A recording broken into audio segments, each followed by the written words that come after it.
You're listening to episode number 7, part 2 with Skip Johnston.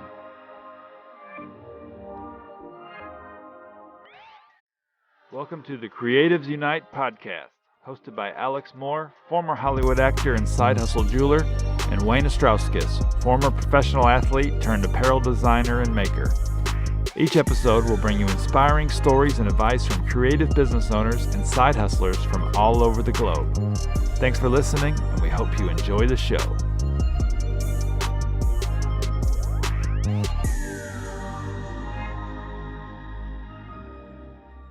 But then I came across this other guy who's like super famous now, but I don't think he was at the time.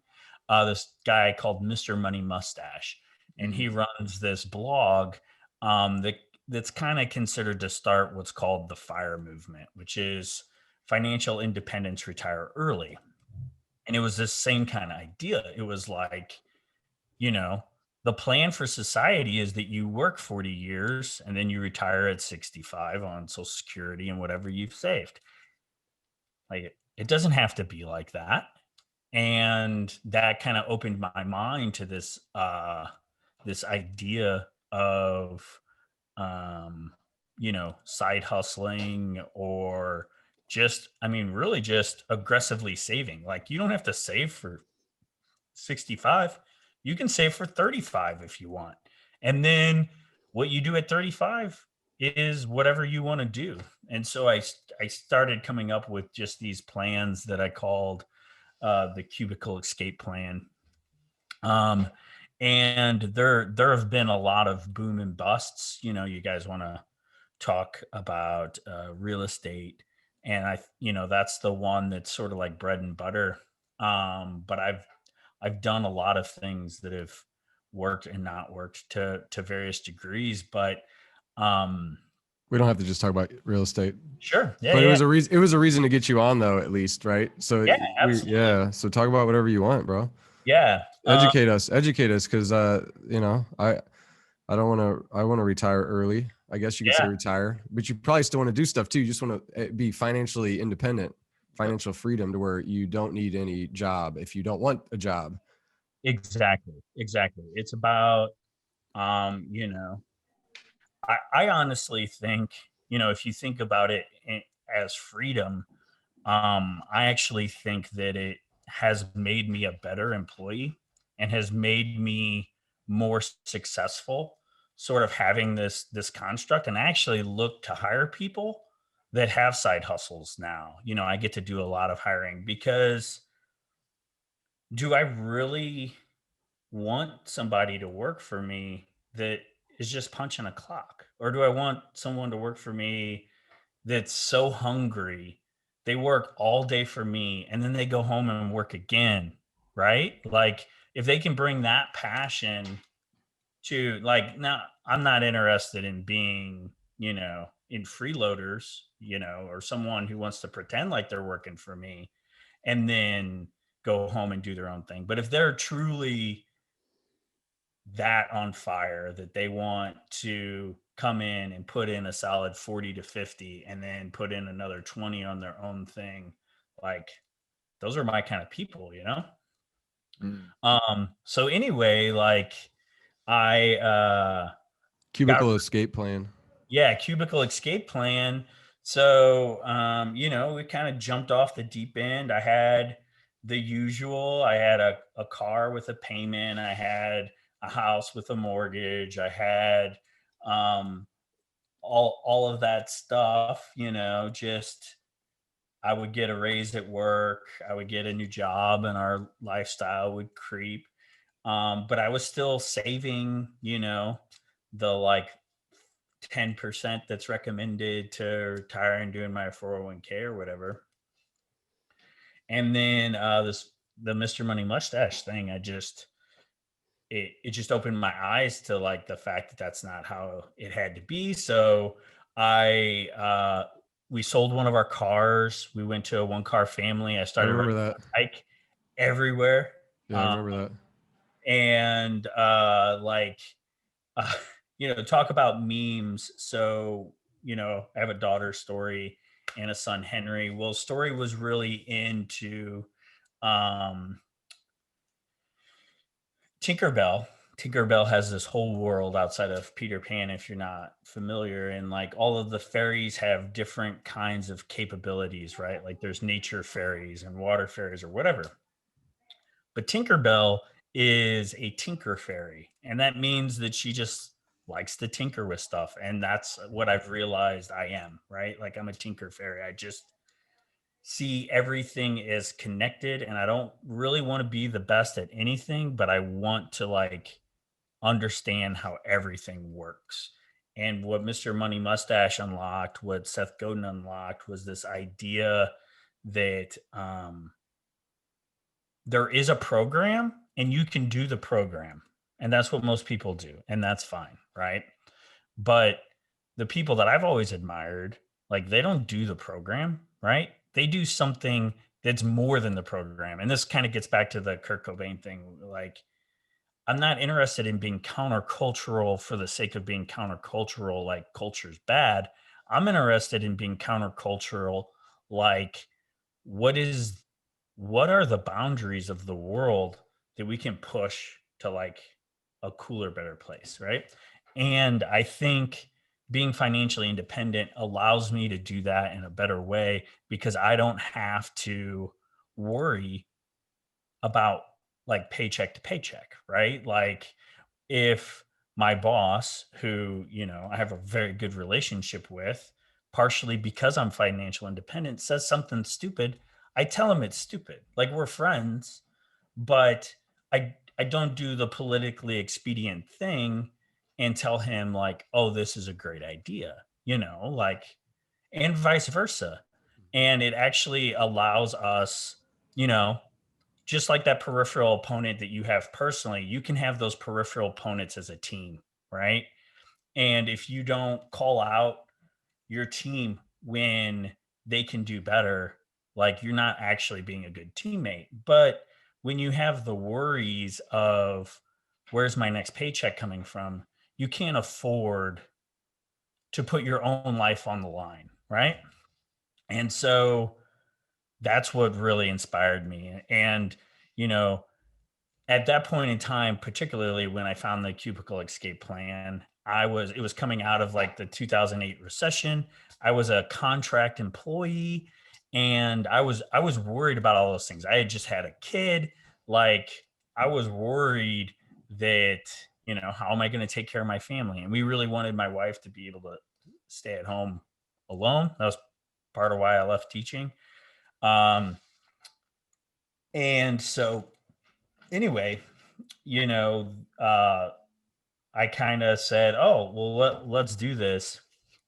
And where our house was in Collinsville, it was like on a busy street, and we just knew that's not where we really wanted to be with kids. And um, Wayne, you were like a real estate guy for a while. I don't know if that's come up. I sold one house.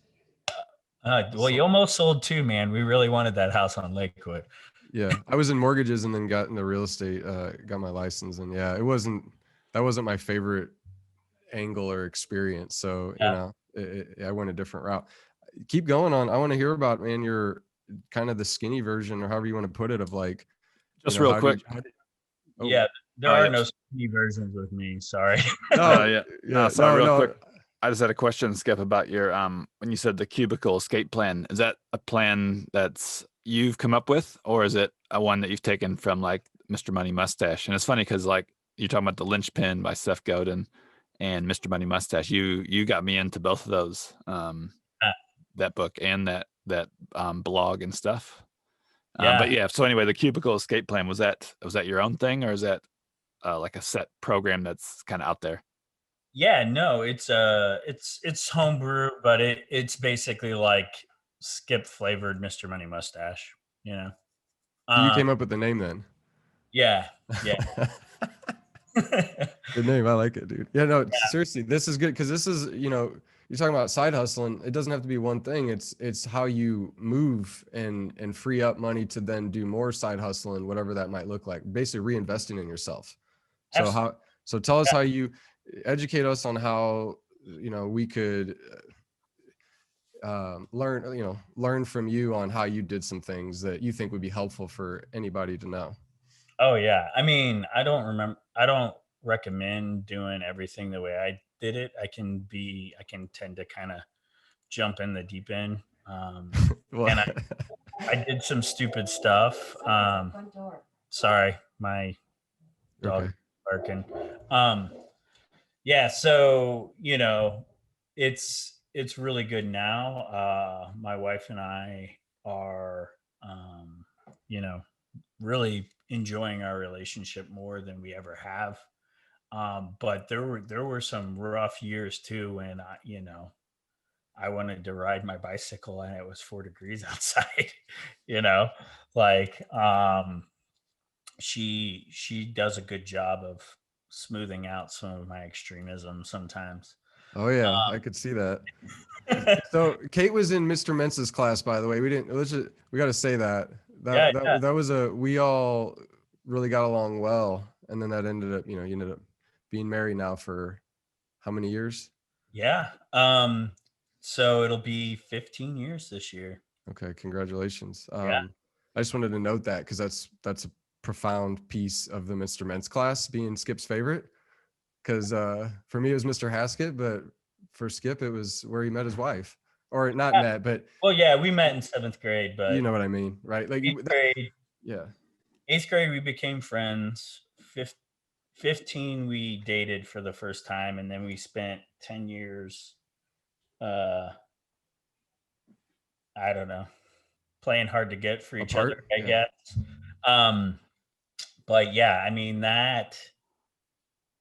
yeah, uh, that'll be for another time. But that's like such a big part Yeah, for of who sure. I am, and chasing her and pursuing her. Well, you Uh, guys made a great team is my point here, right? So yeah, Absolutely. yeah.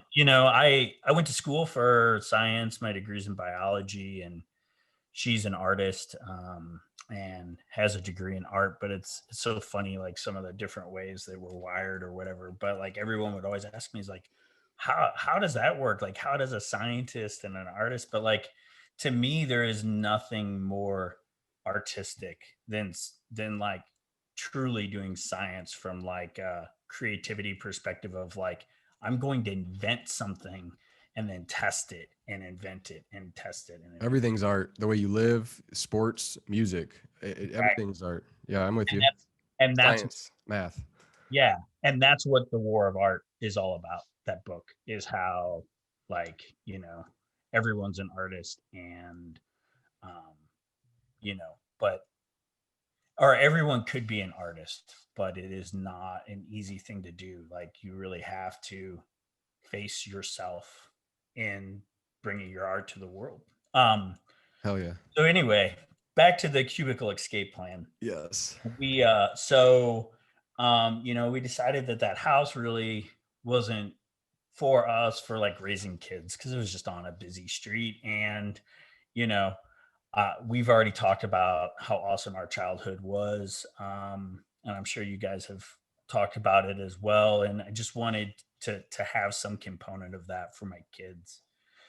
And so on Sundays, we would just drive around and like find.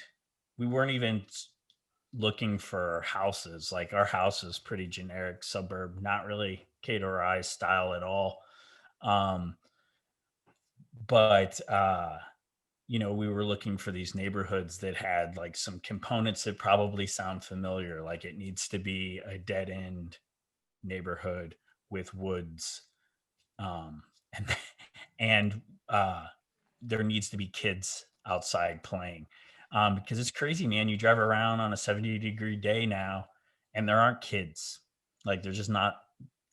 They're all in like programs or something. They're just not outside like riding bikes and playing in the street. And I know we got in a lot of trouble, but like that freedom is so important to like discover and learn.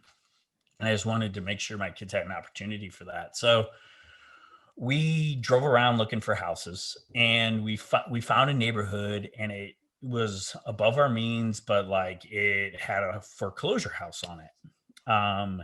And we're like, okay, let's put in a bid, but we're not going to get it. And then, how these things go, surprise, surprise, we got it. And it was like, oh crap, we got to sell our house. And I was like, but I was already reading Mr. Money Mustache, and I was like, And so like, I just started crunching numbers, and I was like, I think we should rent our house instead of sell it, because there's no way we're going to be able to sell it in time. or And what you want or need, yeah, and have etc.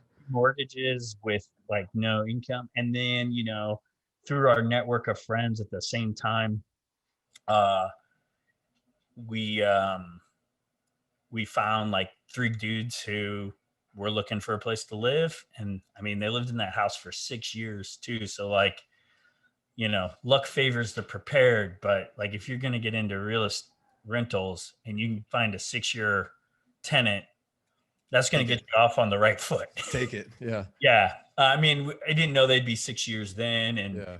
But I did know enough, because like, I rented houses in college, and I was like, man, you find the right group of guys and you can rent that house for 20 years through like, just like we had that house on Maple for 8 years, between like friends and family and people moving out. It was like a generational house, and we kind of had the same thing at our old house, which I loved.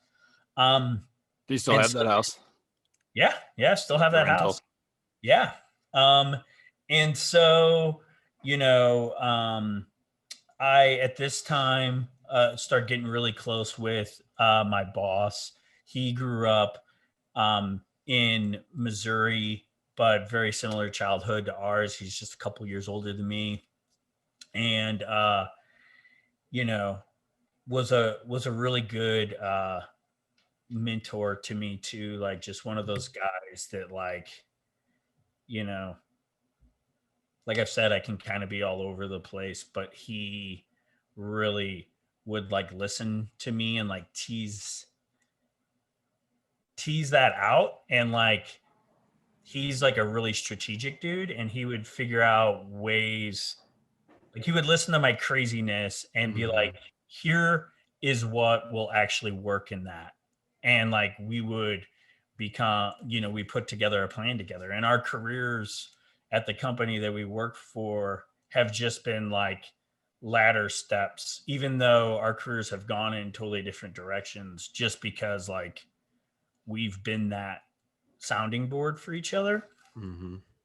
And so, like, we would eat lunch every day and have conversations like this one that just go everywhere, but also mostly about work, because we work together. But I start telling him about the Cubicle Escape Plan and all that stuff. He's like, man, I've been thinking about all that stuff too. And he's like, I want to get into rental properties also. And so we bought one together. And, I'm not going to paint it all perfect roses. It's hard to start a business with, one of your best friends. And I think, there's a lot of wisdom against that out there. And a lot of it is right. We're probably not as close as we would be if we didn't have to manage this business between us. But I will also say, in certain things in life, you can get so much further faster. I mean, not to be cheesy, but it's like footprints in the sand, Jesus kind of thing, right? Like, to have someone that's going to carry you when you need to be carried, right? And there can be hard conversations with that sometimes, but like, just to have someone who is in the trenches with you, who is losing money when you're losing money, who's making money when you're making money. Be really, really, really careful who that person is, that it's somebody that you can do that with. But man, if you can find that person, and who knows, this podcast might be that for you guys. It's really, really powerful. And so, we bought our first house, and like, we just live for someone who isn't afraid to roll up their sleeves. Like, we live in such a cool time. My kids, him and his buddies, they have Nintendo Switches, and there's these like vintage video games in there, and they just randomly have gotten really into Punch Out. And uh but they're able to You go were on. into that too, big time, by the way. Oh, You yeah. were into bed. love, like- If I think of Mike Tyson's Punch Out, I think of you actually playing it in that back room, the back kind of. Yeah. You played the hell out of that game. I remember. Yeah, totally. But they're able to go on YouTube and just watch it get beat. And I remember as a kid, like, if you wanted to see Mike Tyson, you had to get there yourself, or you had to find some older kid like Ryan McConnell who could get to Mike Tyson. Like, you couldn't just pick anybody, right? You couldn't just find some random older kid. Like, you had to find an older kid that had the skills, and then get them to let you watch them play the game, the whole thing, no highlights. No saving. You can't save and go back. It's a straight run through. Yeah, exactly. And I'm like, man, you guys don't know. But like, if you're thinking about getting into the rental business and you're like, man, I don't know how to do this, or I don't know how to do that, it's all out there. It's on YouTube. And if you like learning how to do that stuff, it's like win, win, win. And I don't want to be a furnace technician, but I sure as hell love learning how a furnace works and fixing it and being like, I didn't know how to do that yesterday, and now I do. And, there is no better business for that than rental properties. Like, you get to learn how to do taxes. You get to learn how to do wiring, plumbing, and I already knew some of that stuff from owning a house, but not like this, man. And there's times that it really sucks.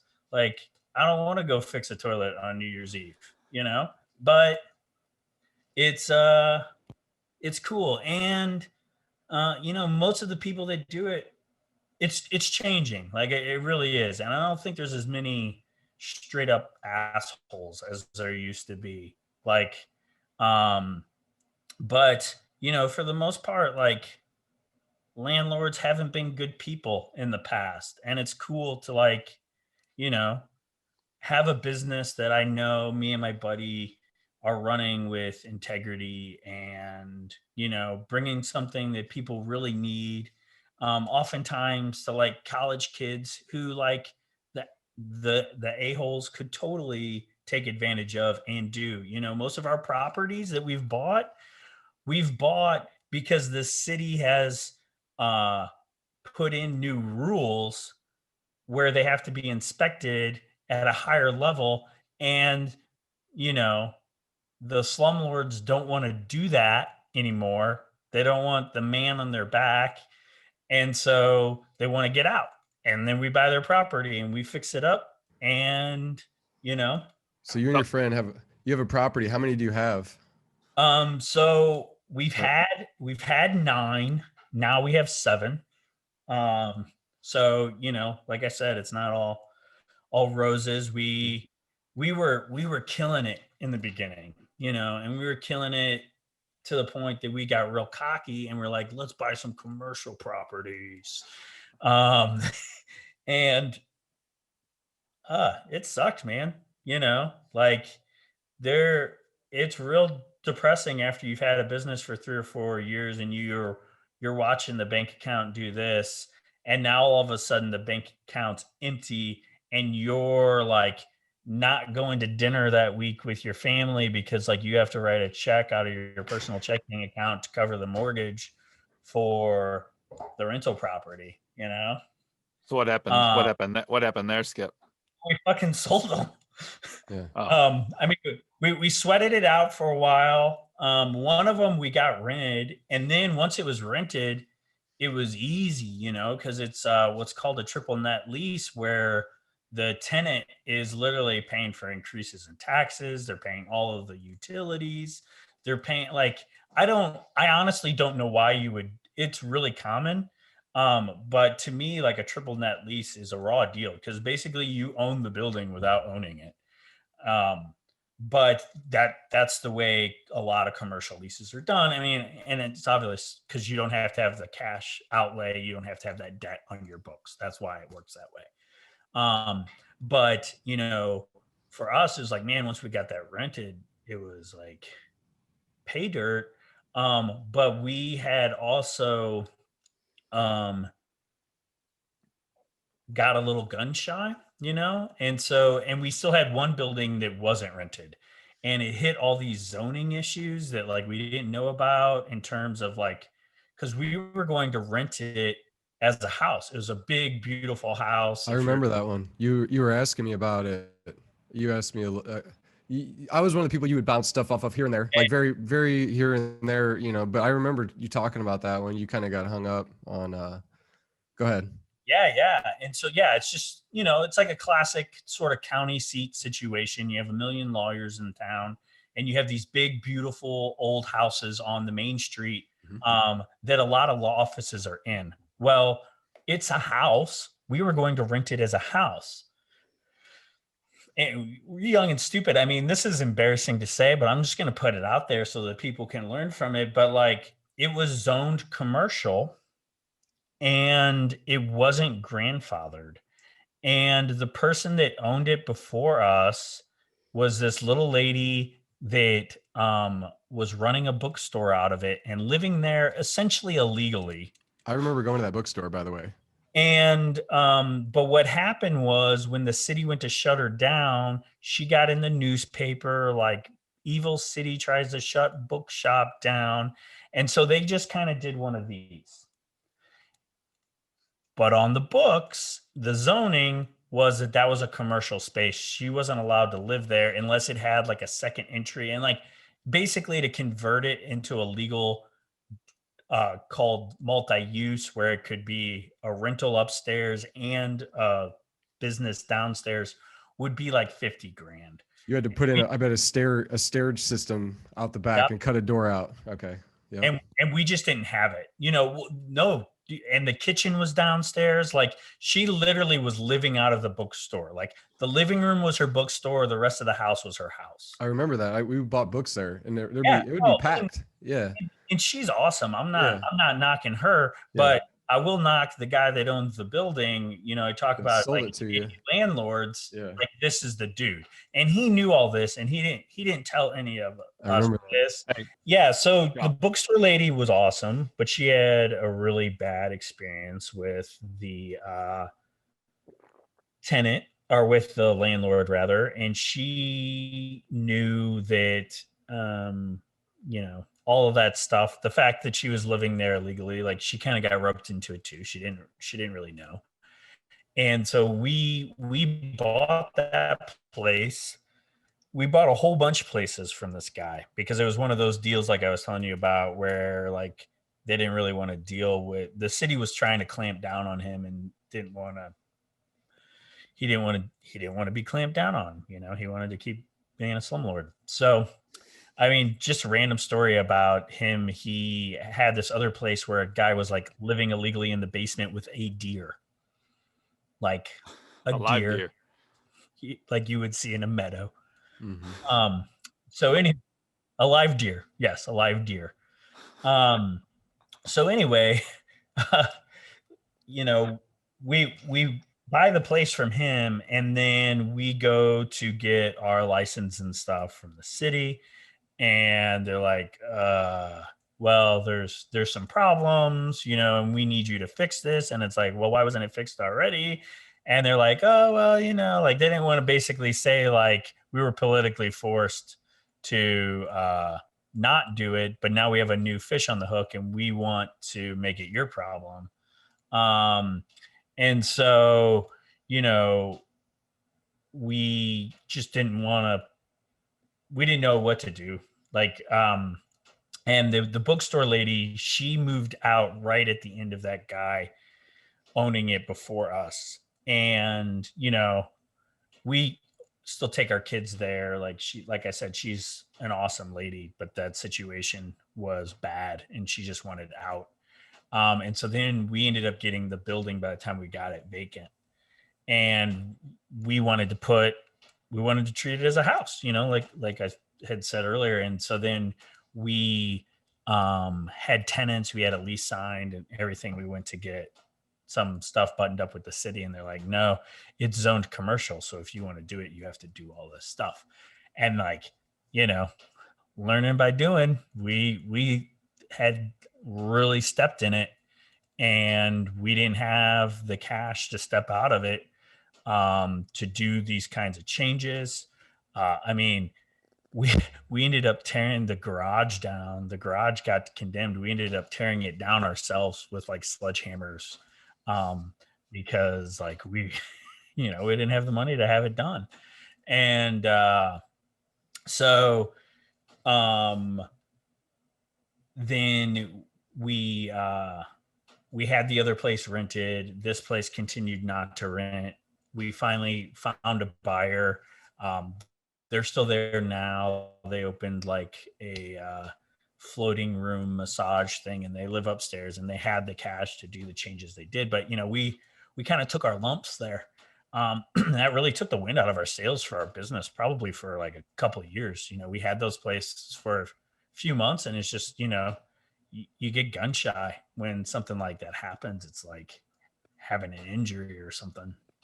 And so anyway, like, we had the other place rented, and it was killing it. We had it on a triple net lease. We had it on a 3-year lease, but the lawyer next door made us an offer to basically get us out of the place for everything that we had put in it. And we were so like freaked out by the whole commercial thing and the trouble that we had. We just took it.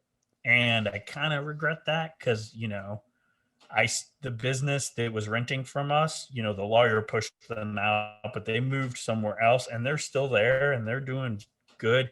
And it would have been good in the long run, but you got kind of strapped and some bangs and bruises that you were like, oh, this feels right to go this route. And you're like, now time's gone, and you're like, we could have kept it probably, it'd be probably better now than it was. And that's how it works, bro. I just want to say, like, I got a buddy that's in financial advising. I ask him, like, how do you do this every day? Like, you'll have a stock or like want to buy one that goes up, or you buy one and you sell it and then it goes up like triple, or GameStop. And GameStop.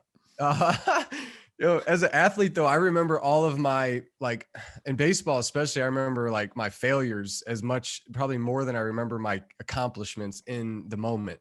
Like all the badass shit I did, I remember like the any errors I made, or like that's that's one of the weirdest experiences I have. Like, whenever I talk about my failure, like, I'm always coming at it from a place of wisdom. Like, if you're not screwing up, like, you're not doing anything cool. You're not trying. Yeah. And people not pushing are always like trying to sugarcoat my failures for me. And I'm like, you don't get what I'm trying to tell you. Like, I'm not depressed here. Like, I am thankful that we fucked that property up, right? Because like, I learned so much, right? I learned what to look out for, and and like, if I had to do it over, like, it was a mistake, I wouldn't do it the same way. But at the same time, like, you're thankful, you're grateful for the opportunity to fuck it up, or have shit go sideways, and learn from it and walk away, and you're still there. Yeah, but there seems to be like a desire for other people to like not label it a failure, like it's a bad thing. That's like, fair, bro. It's not so bad, you guys are still in business, you're still making money. And I'm like, Skip, I've had so many people talk to me about this or that. Like, I know how it is, man. Or they want to chime in on your failures as well, right? Like, not to say that's like, I played baseball, so like people would know that, and then they would talk to me about baseball, and I would hear all types of shit, and you're just like, I didn't ask you about any of this.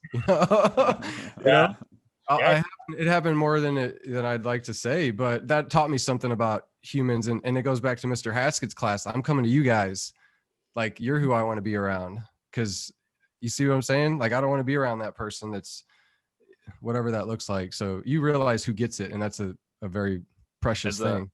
As a teacher, for me, us growing up, we talked about it, like, you're basically told to do the work. You know, you do the work, you get the right answers, you get the good grades. And if you mess up, then you're dumb, or you're you're lazy, you're not putting in the hard work, you know. But as a teacher now, we're actually teaching about that, about failure is okay. That's how you learn, and that's where the take it from. And I kind of think back, and I was like, man, I wish that was kind of part of the curriculum back when we were kids. Um, you know, rather than the emphasis on just getting the good grades and that's it. You know, like, yeah, Fixing school. yes, that's all we teach now. Like here, I'm not Yeah. sure how it is in the schools in the States now, but here, that's part of it. You know, like there's no real set curriculum where you have to do so and so, you know, so I teach PE. So there's no curriculum says, oh, you have to teach basketball for this amount of times. It's like basically give you this open curriculum, and you can kind of plan it around it how you want. And that's, yeah, the kids fail, and they, you know, they learn from it. And that's kind of what we teach them. And yeah, it's kind That's of awesome. Love it. shifted over since like the 20 something years since we've been kids in school. So Love it. I Yeah. love the Skippy, the Gary V saying of like, I'd rather be 7 for 20 than 4 for 4, Yeah. or something like that. I Totally. think that's him. That's baseball. That's like, that gets dangerous in real estate. hey, no, that's good But point. I appreciate Good the point. sentiment. I appreciate the sentiment. Yeah. I'm selling t-shirts here. So that's right. Like, oh no, I love it, man. Thank you for that insight, bro. That's good shit. Like, it's real. And that's the truth. Right. Your truth, and your failures are your failure, and your losses are your losses. And I looked at some of these, like Randy Johnson.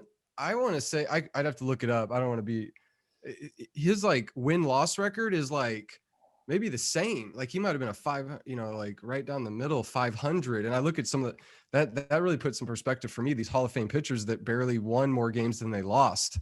Mm-hmm. That's Yeah. and there's a lot of them. And I wish I had some numbers in front of me, but you get my point, bro. Like that. but a lot of gives you them box. won the big games though, hasn't it? Yeah. When Because it they were counted. brave. Yeah. Because they were brave and they put in the work to win that game, right? Like they went through all the failures to get to that win. And yeah, that's what you're talking about. Mm-hmm. That's like, well, Ozzie Smith, you think of him, not a very good home run hitter, but what's the one home run that he's like legendary for is like the go crazy folks, go crazy. I forget what was winning the pennant or something like that. It's like the home run that he's kind of known for. Totally. And those are, you know, those are always my favorite players. Like Ozzie Smith is everything. If you think about like the magic, like that, bro, that dude is like everything. He's a superhero, literally doing backflips and shit on the field, and go for it. Exactly. I mean, like, don't, I mean, I get like, there's so much, I mean, here we are, you know, we're talking about them. There's so much pressure on those kinds of folks. I'm not, you know, you be whoever you are, but the people that I love are the people like Ozzie Smith or, you know, Dennis Rodman or whatever. They like bring their whole selves to the sport, and they're not the best, but they're unique, you know. All the people I'm going to name are 90s people, so I'm really. But Ozzie Smith was the best though, shortstop ever. I know. Yeah. They don't have to be the best at everything, you know. And like, he also did backflips, and so like, you know, that's I just, you know, those you appreciate it. You remember, yeah, like, you appreciate it. Just the love of the game, you know, and the like. You can be eccentric and be excellent at, you know, like Ozzie was the best fielder. So let me go with your point here, because I know what you're saying.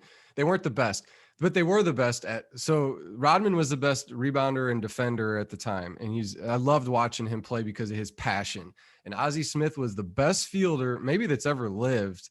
And I would love to see somebody better than Ozzie Smith. But he was the best fielder, and his average wasn't very good to start. And then he turned himself into like a hitter that could hit a home run in the pennant. Like he wasn't as bad a hitter as he started. He stuck with it. And there's other, you know, people like that. You just got to be good at one thing, but be yourself to get there. Yeah. the best version you can of yourself, right? You're doing your best. Exactly. So front, that's been, to me, what that's always been about is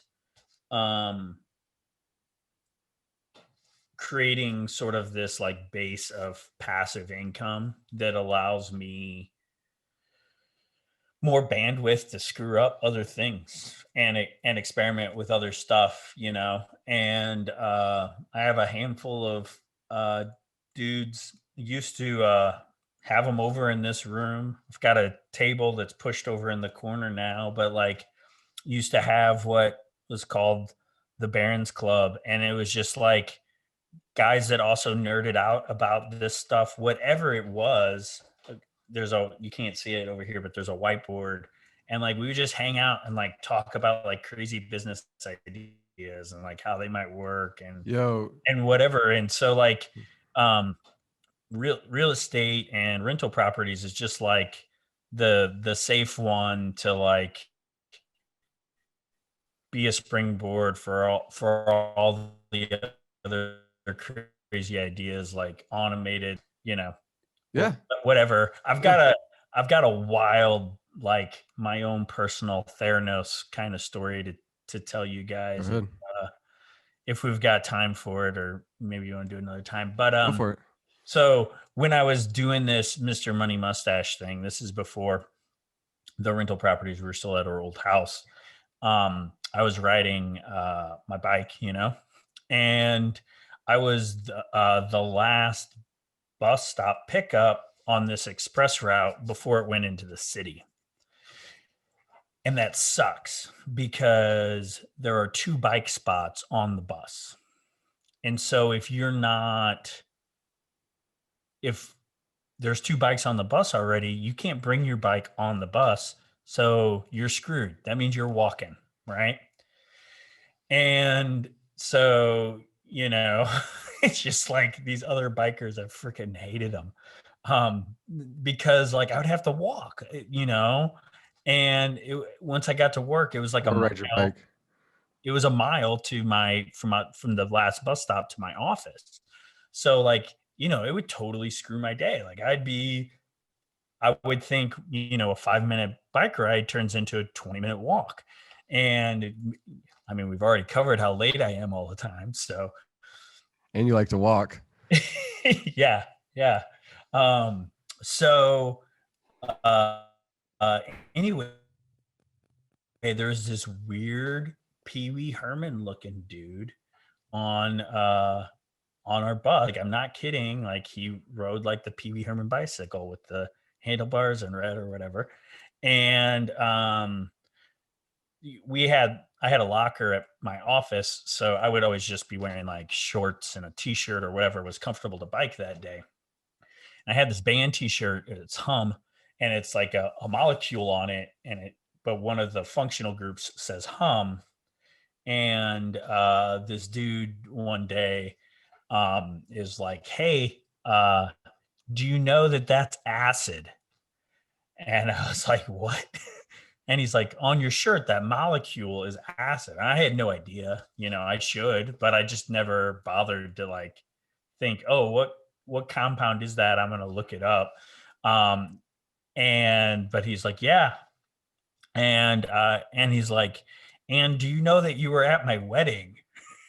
And I'm like, what? And so I started talking to this guy. And so this is 2009, right? 2010, maybe. I don't know. I'd have to go back and look exactly when it is. But a long time ago, I started talking to this guy.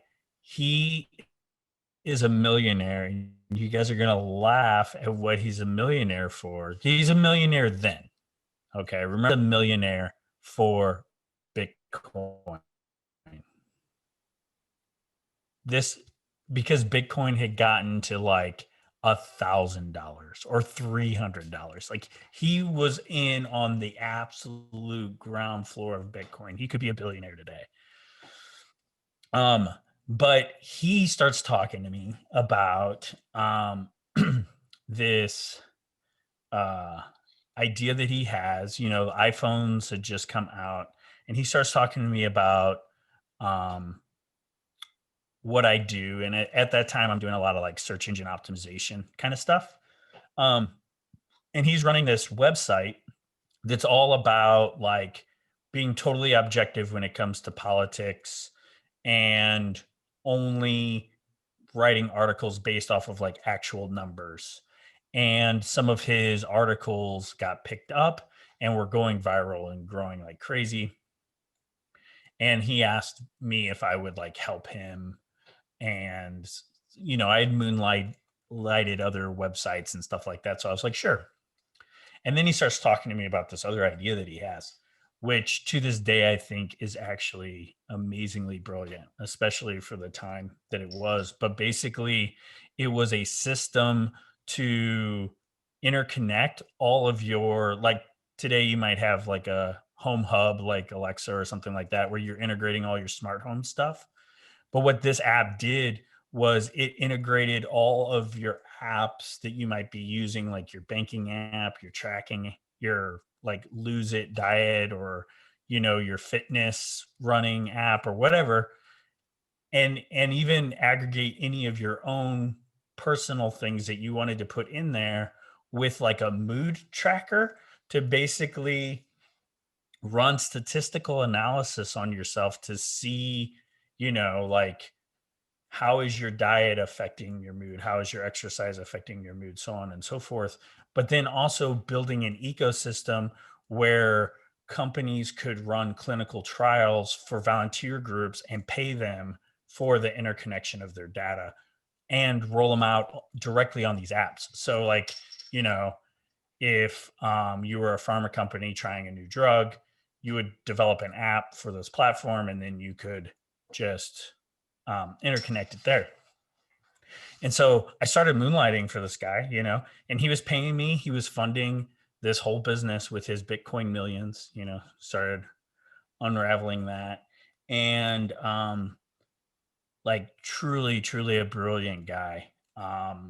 But one of the most eccentric people I've ever met in my entire life, maybe the most eccentric. Like not the same, but similar to like Tiger King, but not like eccentric wise, just on that. Yeah. Like, And you met him on the bus. Not as extroverted as the Tiger King, not like I want attention, but certainly as eccentric. He might have had a deer in his basement. It wasn't the same guy, but could have been. I'm joking. And you met him on the bus. You met him on the bus though. I met him on the bus, but funny story, I was actually at his wedding and he remembered me because I was dancing. You did the dance. Yeah, hell yeah, you did. Dance, but I was on the bride's side. So okay. I didn't really know him. But yeah, I was at his wedding. Look at that. Look, cool. I'll bring it back to the damn dance, bro. Yeah. And it's funny because you say that about meeting them on the bus and stuff. And I always met, because I went to when I went to school out in California, I didn't have a car, so I took the bus a lot of places. And one time at the bus stop, I met this lady, and she was like, "Oh, you should get a hold of you should get in contact with my daughter. And I was like, oh yeah. And I was just, I didn't really know where the lady was going with this. And she goes, yeah, she just was last month in Hustler magazine, and she lives out in the desert with her boyfriend who's a meth head, and she's a stripper and stuff. And I don't really like her being with him. And I was just like, that's really great. So yeah, just you meet some interesting people on the bus. Yours probably a little bit more. If there are people out there, it doesn't get much better than public transport or on the plane. Like I travel a lot, and I'm always amazed. Like, people forget that they're in a semi-public place. People just like knuckle deep in their nose because they're in their little cubby or whatever in the plane, and they forget they're got headphones on watching a movie. They forget there's people around. But yeah, I mean. So where this story kind of goes Theranos, and it's like a little track, is this guy, he was brilliant, and he really did want to make things better for the stuff. But part of the reason why, like, he understood all of this space and how like different things, can affect your mood is because he really, really struggled with like his own mental health and like, all the stress of like spending more and more money on this site. And like he was hiring people through like online systems and they were just taking him for a ride and like, trying to tell him like, dude, you can't give these people this kind of access to like your money and just trust them and whatever. And then like, he started to see his runway shrinking and how much work he had to do and how the people weren't like really working for him. And, and then he started like using the platform to like try and do statistical analysis on like his own medication and was like self diagnosing his mental issues and trying to like microdose all of these different like homeopathic remedies and stuff. And he just like totally went off the rails. But it's sad, but like I still think that um his core idea is still like such a good idea, and so much of like what's happened in that space since has been exactly some of those concepts. If you look at like what's happened to like diabetes treatment and stuff, like that's exactly how a lot of that stuff works now. And he saw it all from like the beginning.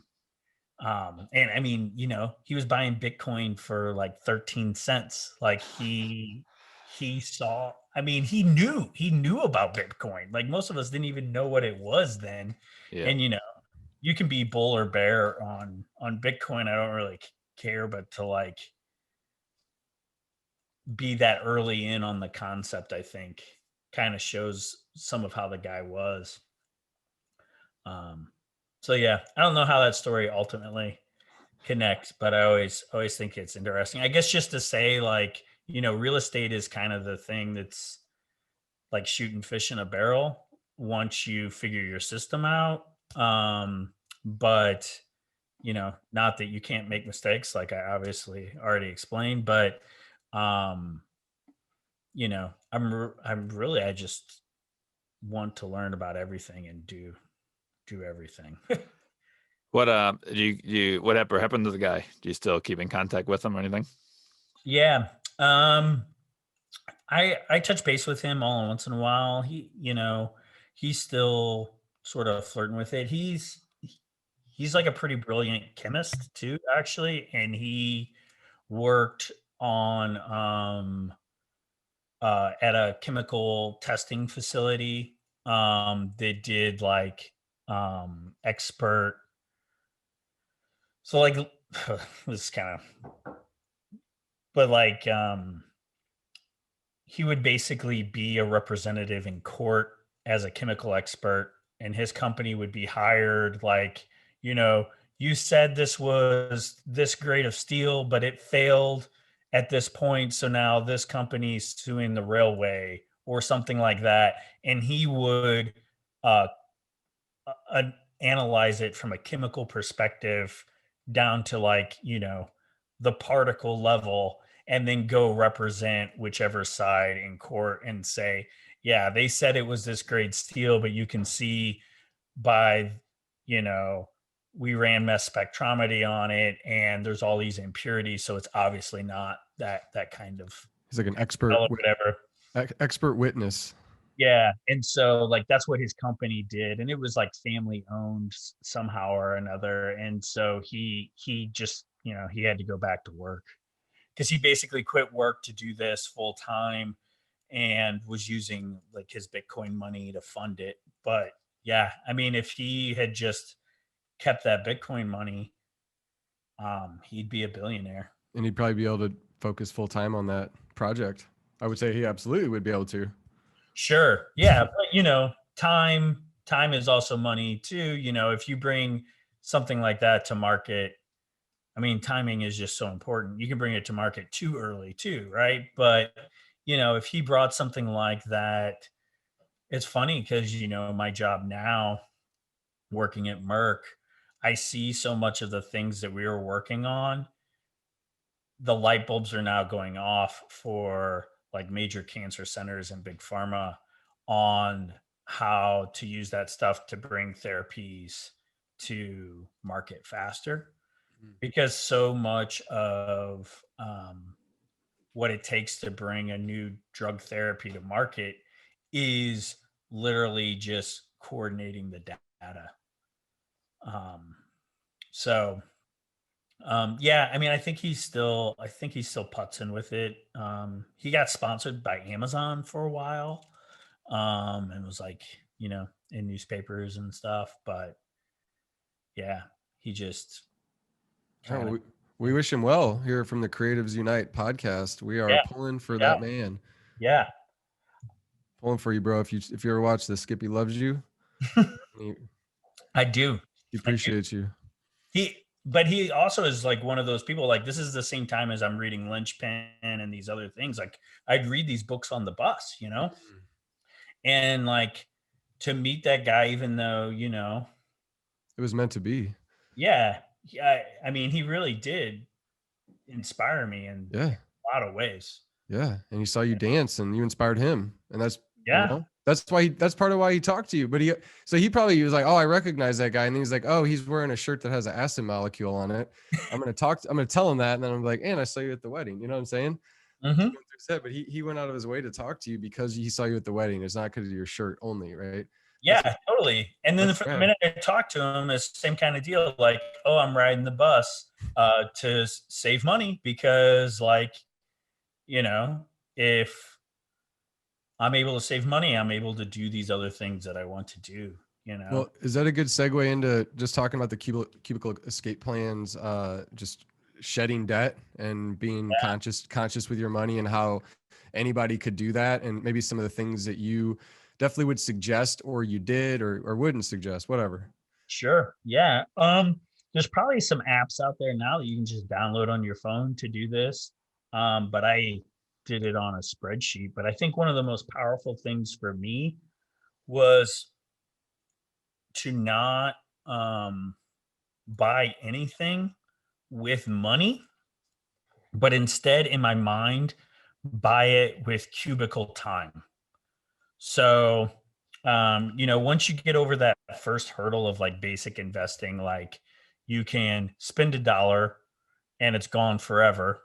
And I don't recommend this guy at all, but one of the core ideas that come out of the first 10 pages of his book, Rich Dad, Poor Dad, is exactly right. Like, you can spend your money on things that are depreciation or appreciation, right? So once you kind of have that concept and you recognize that if you can save $1 and put it to work, it can make more money for you, then the biggest thing, and this is also, be careful, but this is like caused so much turmoil in some of my personal life with my wife, because I just jumped in the deep end of this stuff and I just dragged her with me, and like, these are major life decisions. And I'm just kind of like, I'm doing it. I don't know. I could see that you just jumped Yeah. in the water. Yeah. But what I did was I converted and had in my mind, I did it first in Excel, but then I just always had in my mind, I only bought things with cubicle time. So like, oh, you want to rent that movie? I have to work 12 minutes to rent that movie. I don't want to rent that movie. Like, Yep. oh, you being me, right? But like, oh, you want to buy that guitar? Do you know that you have to work 3 months to buy that guitar? Do you still want to buy that guitar? Like, to just really understand, like, if your goal is to escape the cube, and there's been things that I've learned since then, I was a low guy on the corporate ladder at that point, putting my dues in, and just recognize it, like, recently out of teaching, it was like, man, I don't want to do this my whole life. I'm in a place now with my work life, but again, a lot of that comes from having the freedom to be more of myself at work and not have to play politics. But you know, for the Cubicle Escape Plan portion, understanding exactly how much I earned and how much went to taxes and how much like buying power I truly had coming out of working for an hour, and then putting that in context really made me see everything I buy in a new way that really helped me make purchasing decisions. Because um you may get like that guitar example, right? It may be a $3,000 guitar that you can get for $1,500, and that you immediately get sucked into, and this is where pricing and merchandising and all that stuff works, right? And for your side hustle, you want to do it on that side, but for the moving debt side, you know, $3,000 guitar for $1,500 is a great deal. But are you looking for a deal, or are you looking to understand what that guitar cost you in time? And is it truly worth that amount of time to you? Do you want to take do you want to work 3 more months before retirement? Yeah, exactly. Right. And especially early on, I mean, if I can say anything to anybody, like, I don't care how old you are. I don't care if you're 4, I don't know why you're listening to this podcast, but if you're 4 and you're listening to this podcast, buy total stock index funds with your birthday money now, because the future you will always thank you. Like, it's just, you know, so cliche. And I heard it growing up from different people. But like, the earlier you can save, and you can always save something, right? Like, if you get $10, save $1. But if you put that money to work for you, like, you'll be at a place later where, you know, I mean, and that was the great thing about that Rich Dad Poor Dad book, even though a lot of what he says is garbage, is it really did create that sort of dichotomy that, like, this is how most people think about money, but this is how rich people think about money. And you know, the goal for me isn't to become rich, but um there is things that they understand that aren't complicated, that are really helpful. And then if I could recommend a book on that front, that just gets real into the practicality of it, is a book called The Millionaire Next Door. And like, a real quick cliff notes on that is, most millionaires, you wouldn't even know it, right? They're like your little old neighbor who drives a nice car, like a Buick Riviera, but like, they're the people that really have money, like, truly, from a statistical perspective. And the reason they have money is they understand how money works. And they're not flashy, right? Like, a Buick Riviera is not flashy.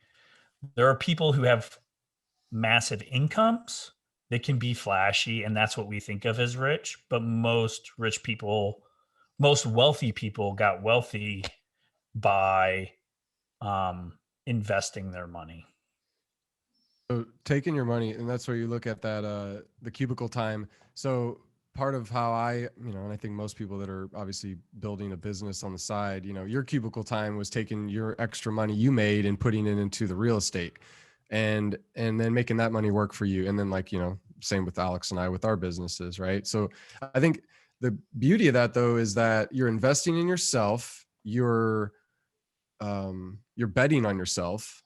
And it also, though, grows you to, like, doing this podcast. I've grown so much just in the couple episodes that we've done, and maybe it's 2 months we've been talking or doing it. I can't remember. It doesn't matter, but I've grown a lot. Just, it's expanded my horizons on getting into different things and seeing different things in a different way and thinking differently. And so, yeah, I'm just vibing on what you said, man. That's Yeah, totally. What do you think, Alex? I was just thinking that what Skip was just saying with the Millionaire Next Door and the index funds is that both those things came up exactly like to me in the last few days. I was talking at work with some colleagues. Basically, we're talking about how, because in Queenstown where we live, it's a very affluent area. Mm. But I think now that this COVID's hit and there's not many, there's no tourists coming in, so not many, there's none coming in, and the majority of the businesses are aimed at international tourists. So now they can't even get domestic tourists here because things are so expensive, the attractions and things, that people are like, nah, I can't afford to go there. They come and they don't do the attractions. They'll go up hikes in the mountains and things like that, but they're not doing these expensive things. And so everybody's really hurting. So you're starting to see all these people who thought they were really, showy with what they have and stuff, and they're kind of like, well, or are they actually that wealthy? It's just kind of a keeping up with the Joneses, press your neighbor, driving these $100,000 cars and stuff. And we were talking about that at work, and I brought that book up, and I was like, yeah, there's this book, because I think you probably got me into Millionaire Next Door. Yeah. And Well, so, we mentioned Mr. Money Mustache, and it's one of his favorite books. There's another book, very similar vein, Your Money or Your Life. Same kind of concept. oh yeah. Yeah. But yeah, so it's funny because I was bringing that book up about that. Like millionaires, they'll be driving the 4-year-old car, not a brand new, $100,000 Range Rover and stuff, and a brand new boat in the driveway that they use 3 times a year, and blah blah blah. And then also, I was talking to some of our friends. We had a barbecue down at the lake yesterday, and we got into talking about the GameStop, and how that's all going. And I've got some stock in GameStop, so it's just kind of and some of the people, like some of our friends, are like, oh, what even is it, and so I kind of got into investing, and I was like, well, the best thing to invest in, I don't normally buy, regular stocks. I buy, index funds in, the US top 500 total index funds, the New Zealand top 10, New Zealand top 50. And when like the whole market crashed in March, people were selling all their stocks, they're getting rid of it, and I was like, screw that. That's when I spent as much money as I had buying it, and now it's like, yeah, like it's 40% up, from what it was in my portfolio, which is good. But yeah, then so I just think it's funny that you mentioned both those things that I've basically, been talking about the last couple of days. So great minds think alike, Skip. That's how we do it. Totally, man. My ride is a 2006 Pontiac Vibe, and He ain't playing. He ain't playing. I drive that thing with so much pride, like, because, and I used to ride my bike with pride, and it kind of gets into some of those other pieces, Skippy, but like, I remember that car. You had that for a minute, right? Or not really? no, Okay, we so had it. since that house, that first Yeah, maple house. Okay, I remember that car, and I remember when you got rid of the other one to keep for that one and all that. I had the Volvo. We had it since 2005, I think. Just yeah, sold it like beginning of 2020 for $1,200. We bought it for 7,500, but it had God, was it 285,000 miles on it, which is solid. It was starting yeah. to be a pain. It was starting to had some things that just kept recurring. So somebody bought it for cheap. I hope they're doing well in it. But we have one car. We technically have two. It's like we have a work car or whatever, but that was a same concept, right? Like I had this extra car we're paying insurance on. I'm like, we got to get rid of this thing. I had to figure out how to sell it, which I don't like selling cars, especially online. You're talking about having to, like, I know how to fix the radiator or the furnace or whatever it is. Sure. Yeah, dude, I had to dive into that, and I procrastinated on it. But then when I did it, I felt great, Right. Yeah. Yeah, man. Procrastination.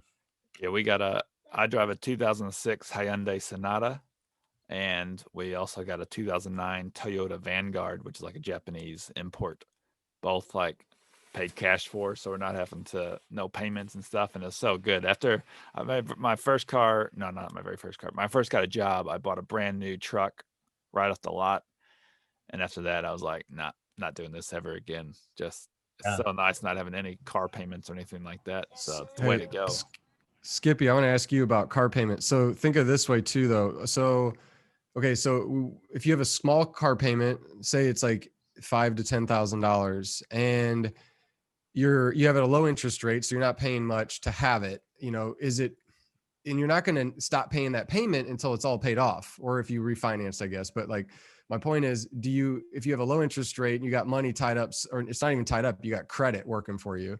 Do you like the idea of keeping the car or paying, if you have, say it's 10 grand, are you going to pay the 10 grand or are you going to take that 10 grand? Or are you going to try to invest it in something that's going to get you a bigger return than your 2 to 3% car loan, if that makes sense? Yeah. I mean, I think some of this stuff really gets into personal philosophy. Sure. And, this is like, I know a lot of people subscribe to Dave Ramsey, and it's hard. I think you have to assess yourself, and I've had to look myself in the mirror sometimes on this as well. But are you an emotional or logical spender?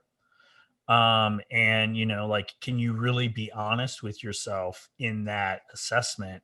But like, no debt school of thought taken to the extreme, Dave Ramsey would say, pay off your mortgage as soon as you can. And I think that for some people, especially like emotional savers, like that can be such a huge win to own your house, right? But if I put it on a spreadsheet, that is not a logical thing to do, because my interest rate on my house is like 2.7%.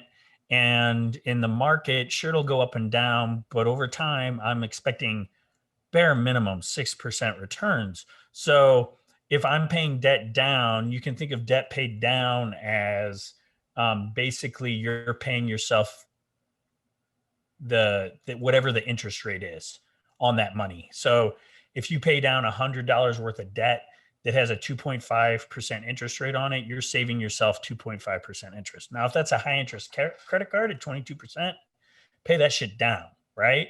Because you're not going to get that return anywhere else. But 2.5%, you have to start thinking about like, what could this money do for me in the market versus what it could do for me paying my debt down. And from my perspective, I'm going to, and I mean, again, like the banking apps that are out there now are so amazing. I have the emotional account, I call it, but it's basically like I had my financial independence number. I had all these other things. I've hit some different milestones. And so now I have a investment account that is my mortgage account. So I want to have in that account the ability to just say, you know what, I've changed my mind. I just want to pay my house off. I want to write a check off that account and pay my house off. But I know from a numbers perspective that it's more valuable in the long run, kind of that rich dad, poor dad thing again, where like, if I can buy an asset that's going to appreciate over time, that's a better use of my dollars than buying something that's going to depreciate. Cars depreciate automatically. They depreciate, and they're really, really tricky. And I know there's a lot of financing out there, but you also have to look at the price index of what cars have done, particularly since the 2008 recession. I understand that you can get 6-year financing at 0% for a brand new car, but again, like also, my buddy that I run the rental properties with all the time, like something that we talk about is how everything has trim on it.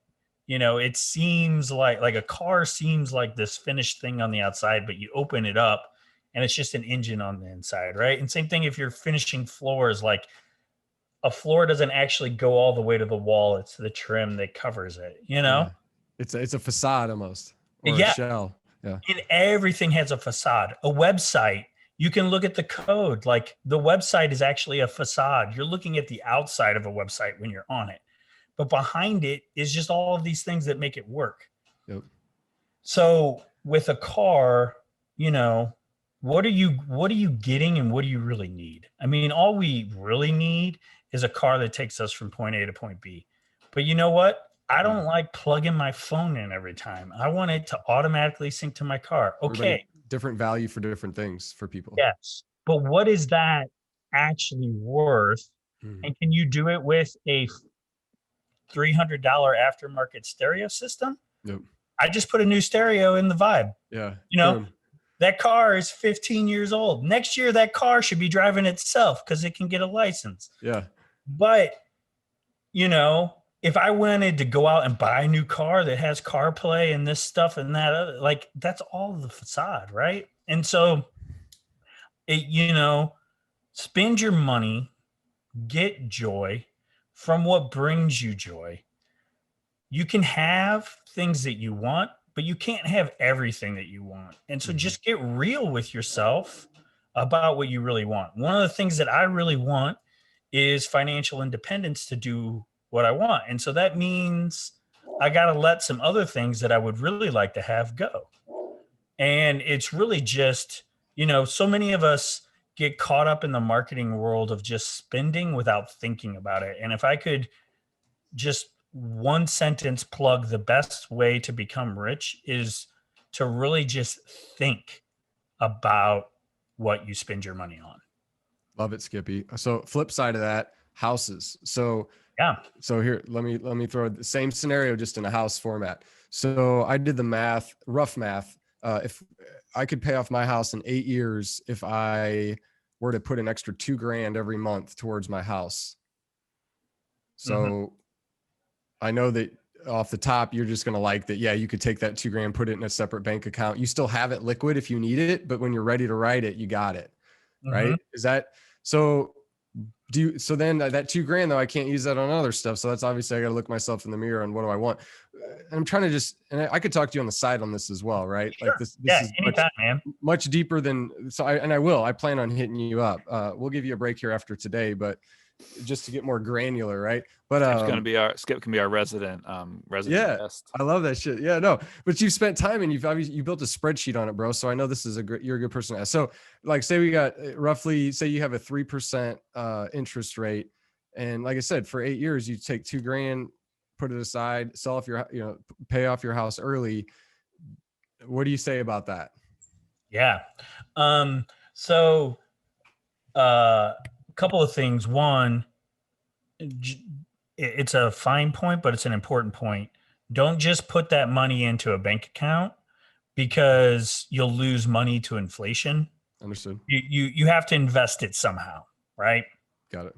And if you don't like the risk of investing, even if it's something as broad as like a total index fund, and anybody that doesn't know what a total index fund, real quick, it's just you buy a little piece of every single stock that's on the market. So you're not like, oh, I'm going to buy Apple, or I'm going to buy this. You're literally buying one little piece of everything. So if Apple for some reason crashes tomorrow, it'll hit your portfolio because they're a big part of the index, but it's not going to wreck it, right? And so it's the most enduring kind of stock market investing you can do. Isn't it And about? so, I'll say, You isn't like it that about yourself? 10%, 10%, a rise every year, about approximately for the index funds, isn't it? 8 to 10, something like that. Over the course of like the last 100 years or something. Yeah. Yeah. If you take it back 100 years, it comes out to about 8%. If you go year to year, you'll have a lot of up years. Because an interesting thing about the stock market too, which is a big part of why you don't necessarily want to be out of it, is the crashes happen very fast overnight, and they're scary as hell. And like, we all have loss aversion, right? And can't imagine like, building this thing, literally working for years. And I think we're probably in a bubble right now. Like we're probably looking at this soon, right? But if you think of like 2008, that happened at a point in time, and then we've recovered and then improved since then, right? But that recovery happens more slowly. And so there's another really great book about this called Random Walk Down Wall Street. But the take home from it is, unless you are a professional at this, you're never, ever going to predict the market, unless you're lucky. And there's actually a great section in the book that describes how people are lucky and how you only hear about the lucky ones. So if you take a class of 100 people and you say, okay, everybody flip a coin. What's their chances of getting heads or tails? It's 50% for everybody, right? Mm. But then some of them will lose and some of them will win. And then you have it again and again. And let's say you go 10 rounds until you get down to one guy. And then I tell you about that one guy. Hey, look at my mutual fund. It's run for 10 years and it's beat the market for 10 years. That's great. You're not telling me about the 9 that didn't beat the market. Yeah. Right. Yep. Or the 99 that didn't beat the market. And that's exactly how like Merrill Lynch and all these companies make all their money. They create hundreds of funds, but only tell you about the winners. But it's really much more random. And so Vanguard, who sort of invented the total stock index, that's what it's all based upon. It's not one guy or one group or one company picking stocks. It's just the entire stock market. You're just saying, in general, I don't know tomorrow, I don't know next month, but I'm going to say 10 years from now, I think companies will be worth more than they are today. Right. So you got a couple of those then, it sounds like. I mean, that's pretty much all I do. And then because it's fun and because it's interesting, but it's, hear me say it's 100% gambling. And however much you're comfortable with gambling, which I'm not a big gambler, but I give myself like $1,000 a year. Calculated risks though, right? To play with, right? Yeah. And I'll bet on a Theranos, like I did it. I lost it. I'll bet on dude, you've brought it up 3 or 4 times and like I keep resisting the urge to go down that rabbit hole because that's not even a investing conversation to me. That is a philosophy and politics and like Occupy Wall Street conversation. Yeah. Which I'm happy to have, man. I want to go there so bad. I want to talk about my house. That's just what's in the news. Yeah. But real quick. Yeah. I was saying real quick. This is back to what you're talking about. The analogy is it's time in the market rather than timing of the market.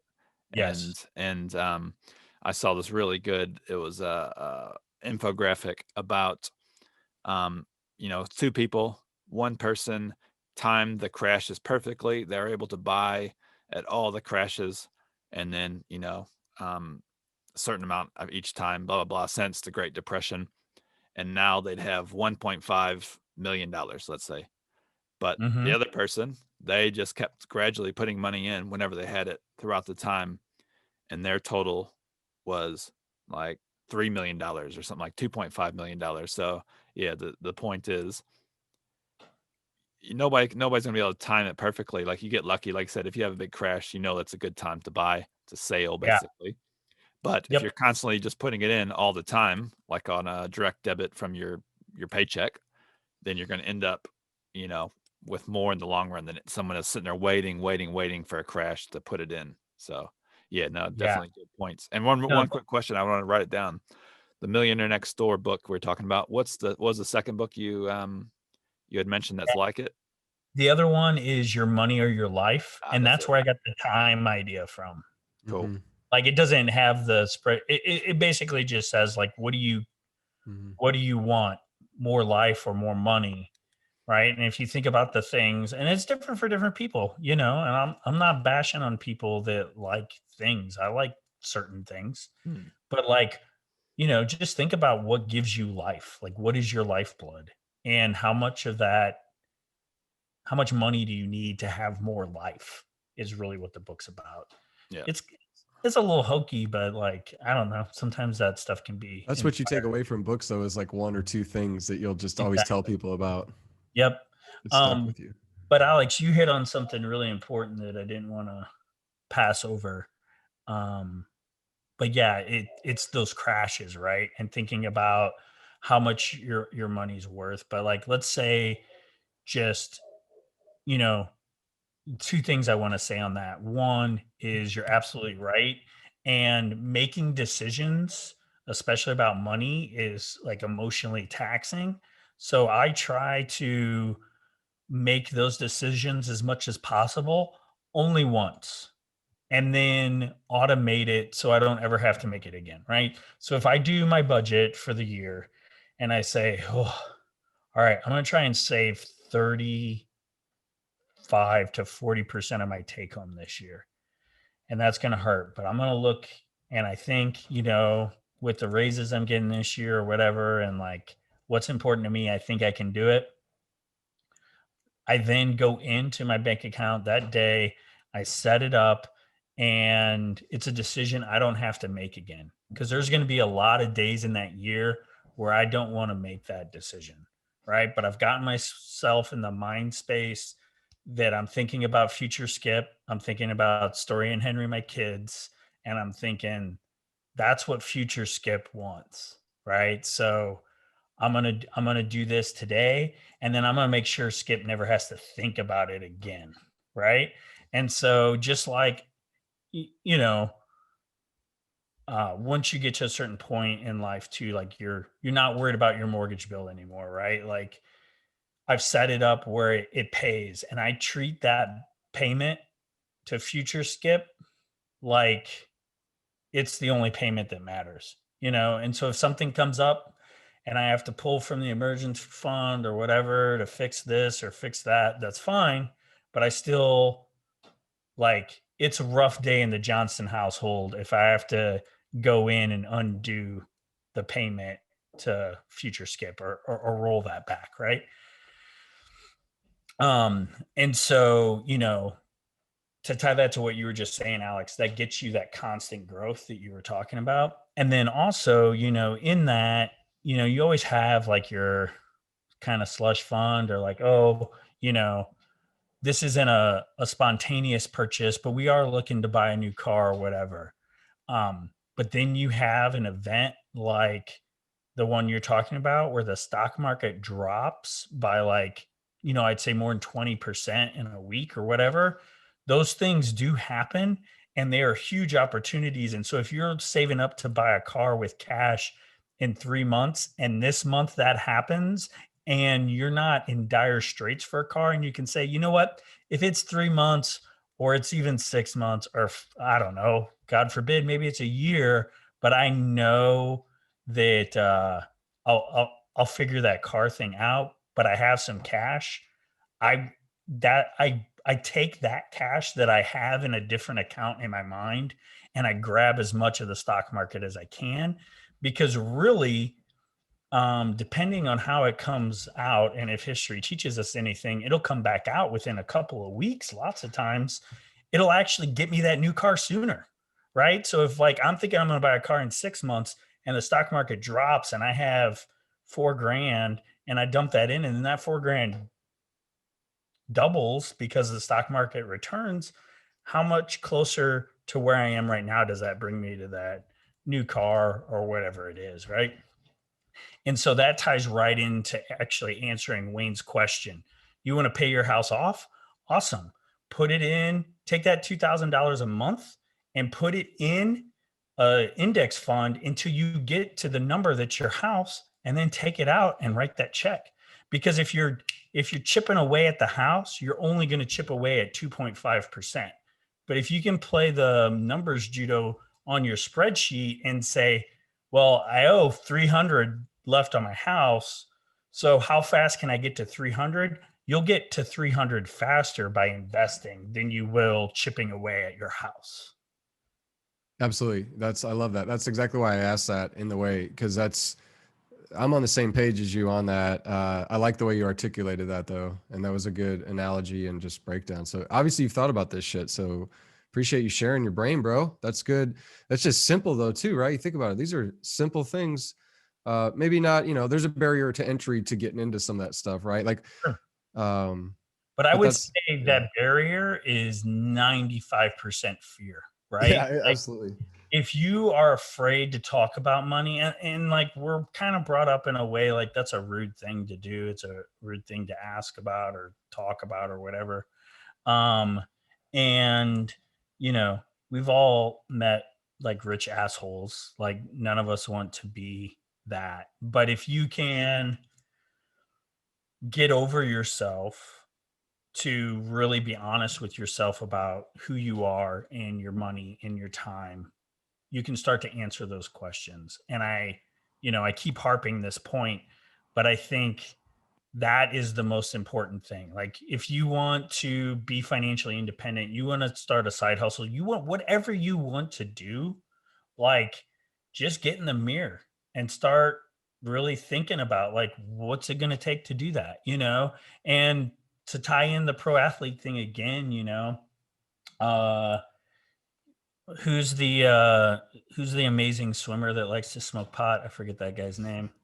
He did it. I don't think he does anymore. That's Michael Phelps. Yeah. Michael Phelps, like I listen to a lot of NPR, and so I just get random shit. But like he's been on several times, and he always talks about like he would listen to the same song, and he would visualize. Like he talks a lot about like his visualization, and he would visualize his entire race, right? And we talked about cross country and racing and things like that. Like, what does your financial race look like? What does your entrepreneurial race look like? And man, if you can't stand in front of the mirror and pretend and get stupid with yourself and get embarrassing with yourself and talk about your failures and inspire yourself, then I don't like to draw this line because I really think that these kinds of things are for anybody.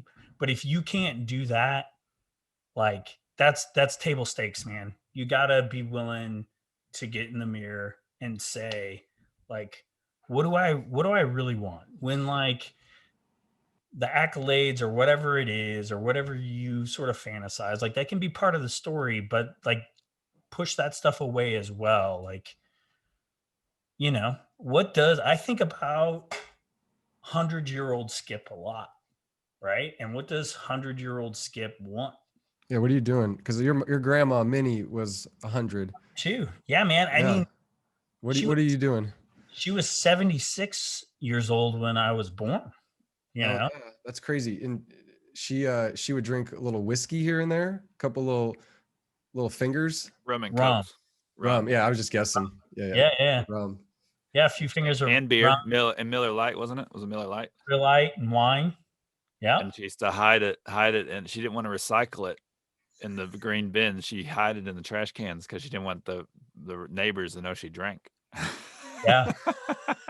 She was Yeah, a sweetheart, Skippy. I remember going over there during summer break and just hanging out with you all day. We'd be sitting in that front kitchen area, playing video games, and she just loved you and us being around. She just loved that shit. She might have been cooking it up for us. Oh yeah.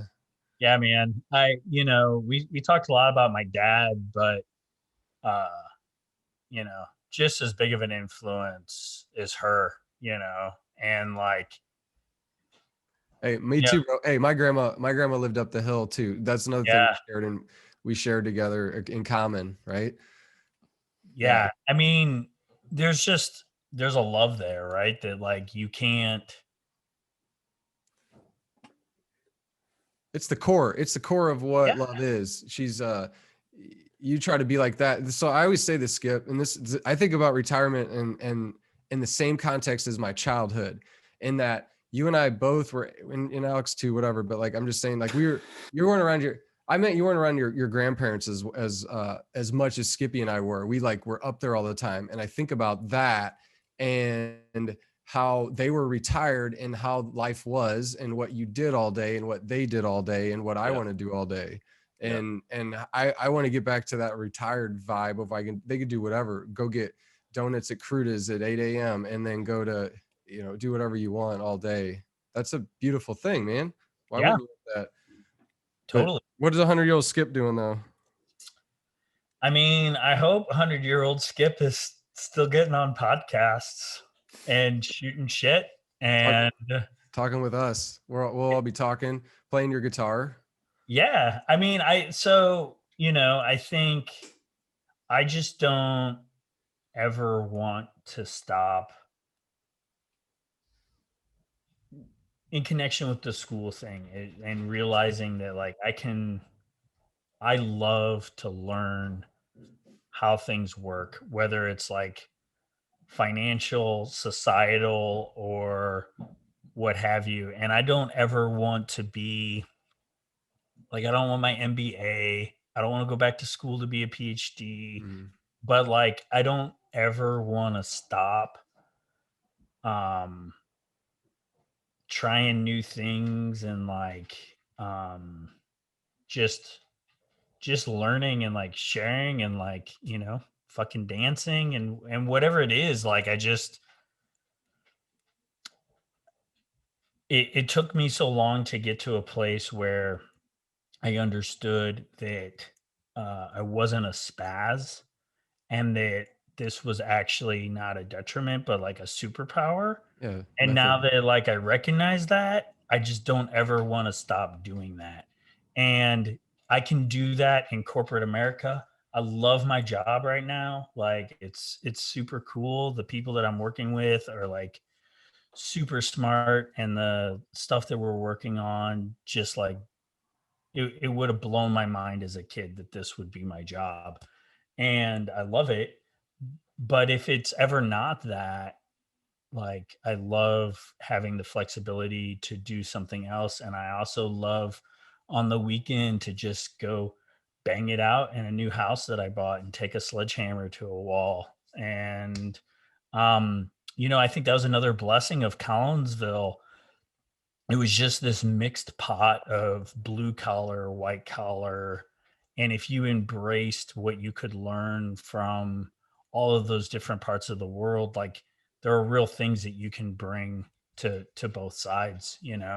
And I am really proud of where I came from. And I bring a lot of that sort of like blue collar attitude to this weird corporate world that I find myself in, working as, a director of digital product in this like multi-glomerate pharma company.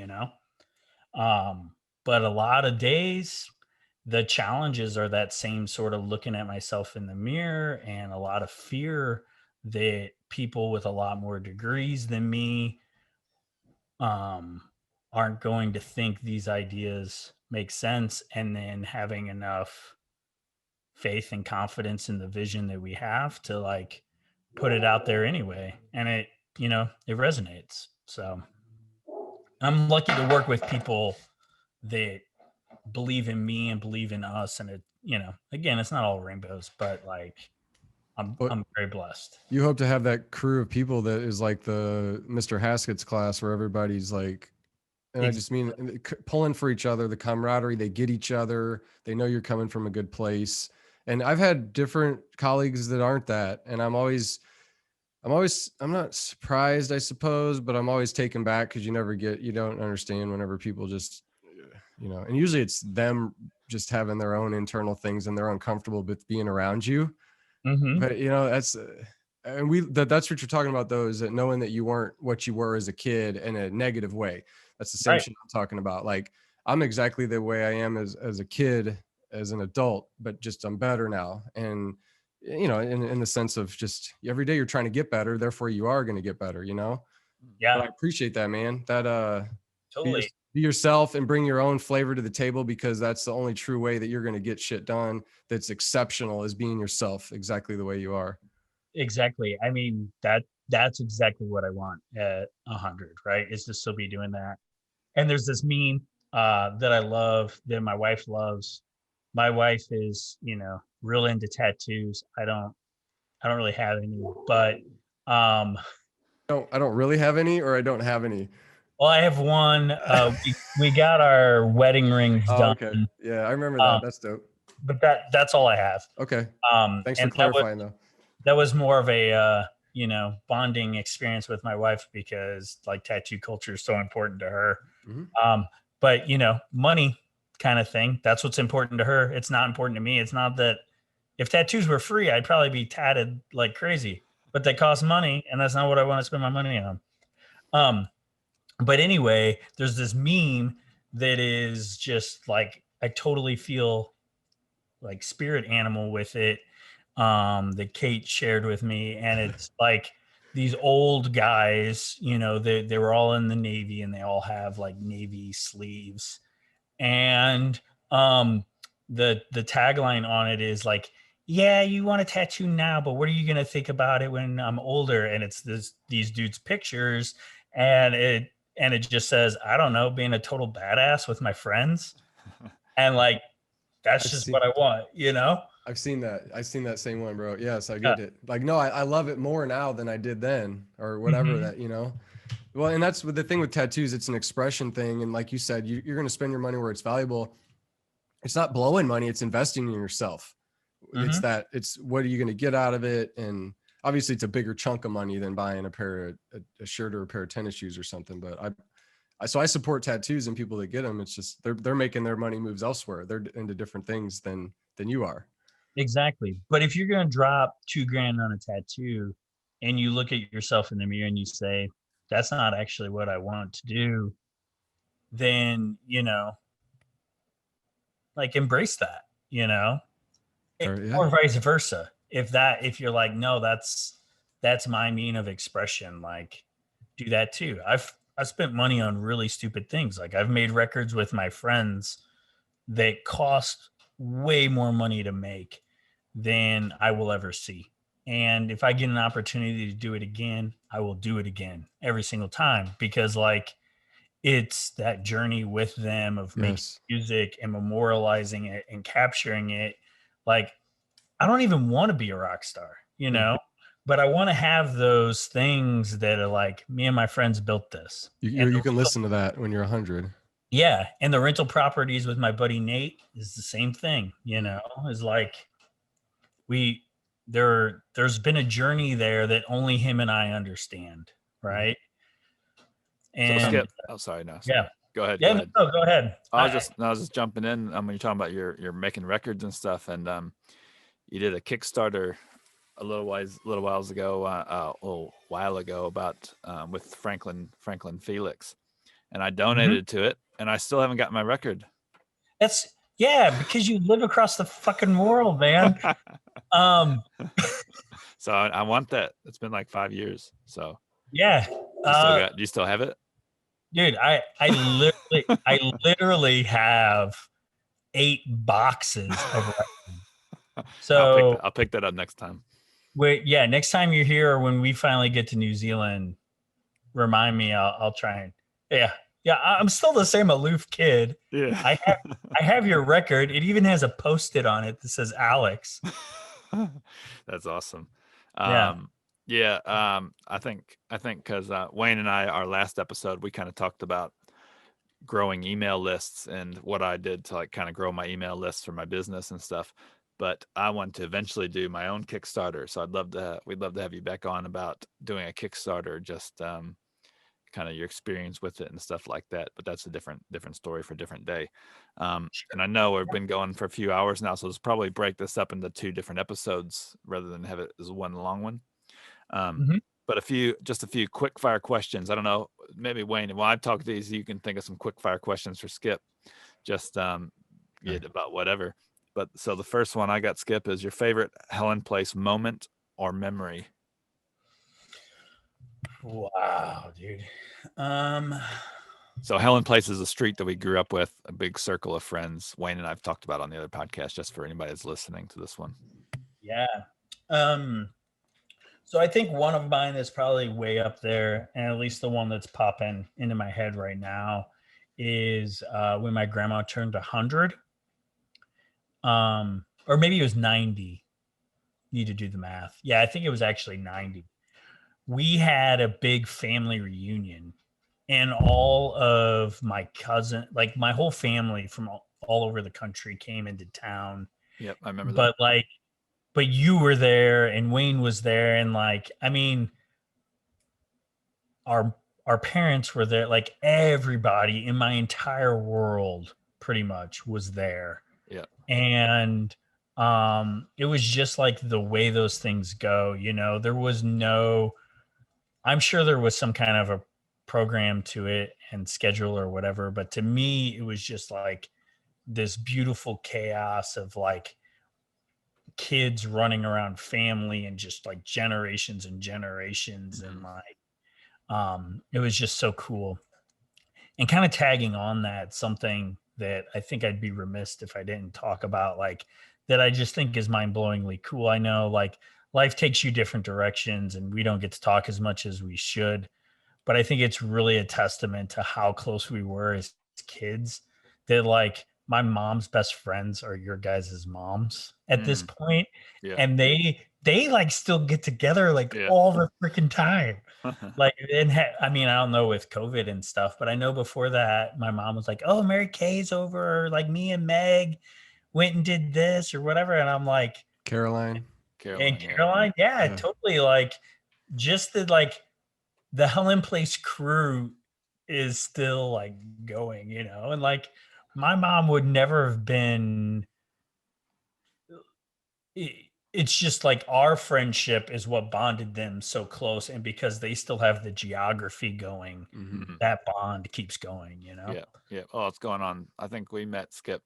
Well, we were 5 or so. I was in kindergarten, so it was 35 years, and then Wayne not much Well, long and after Skippy that. and I Actually, were no, in, in the same time. yeah, kindergarten. We were in kindergarten together, but we never hung out outside of school until we all saw each other, and it was about third grade, I think, roughly.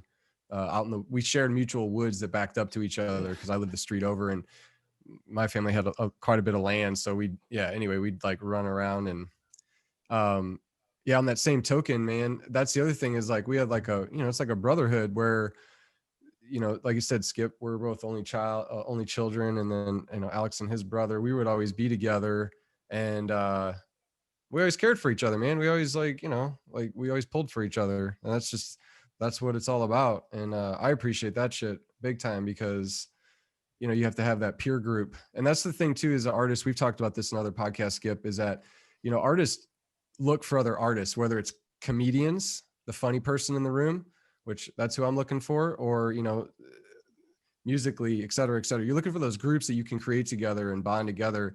And so yeah, growing up together, we were like brothers. We had our little bickers here and there, but it's good to be talking to you guys now. So I really Yeah. appreciate that. I'm grateful. Yeah.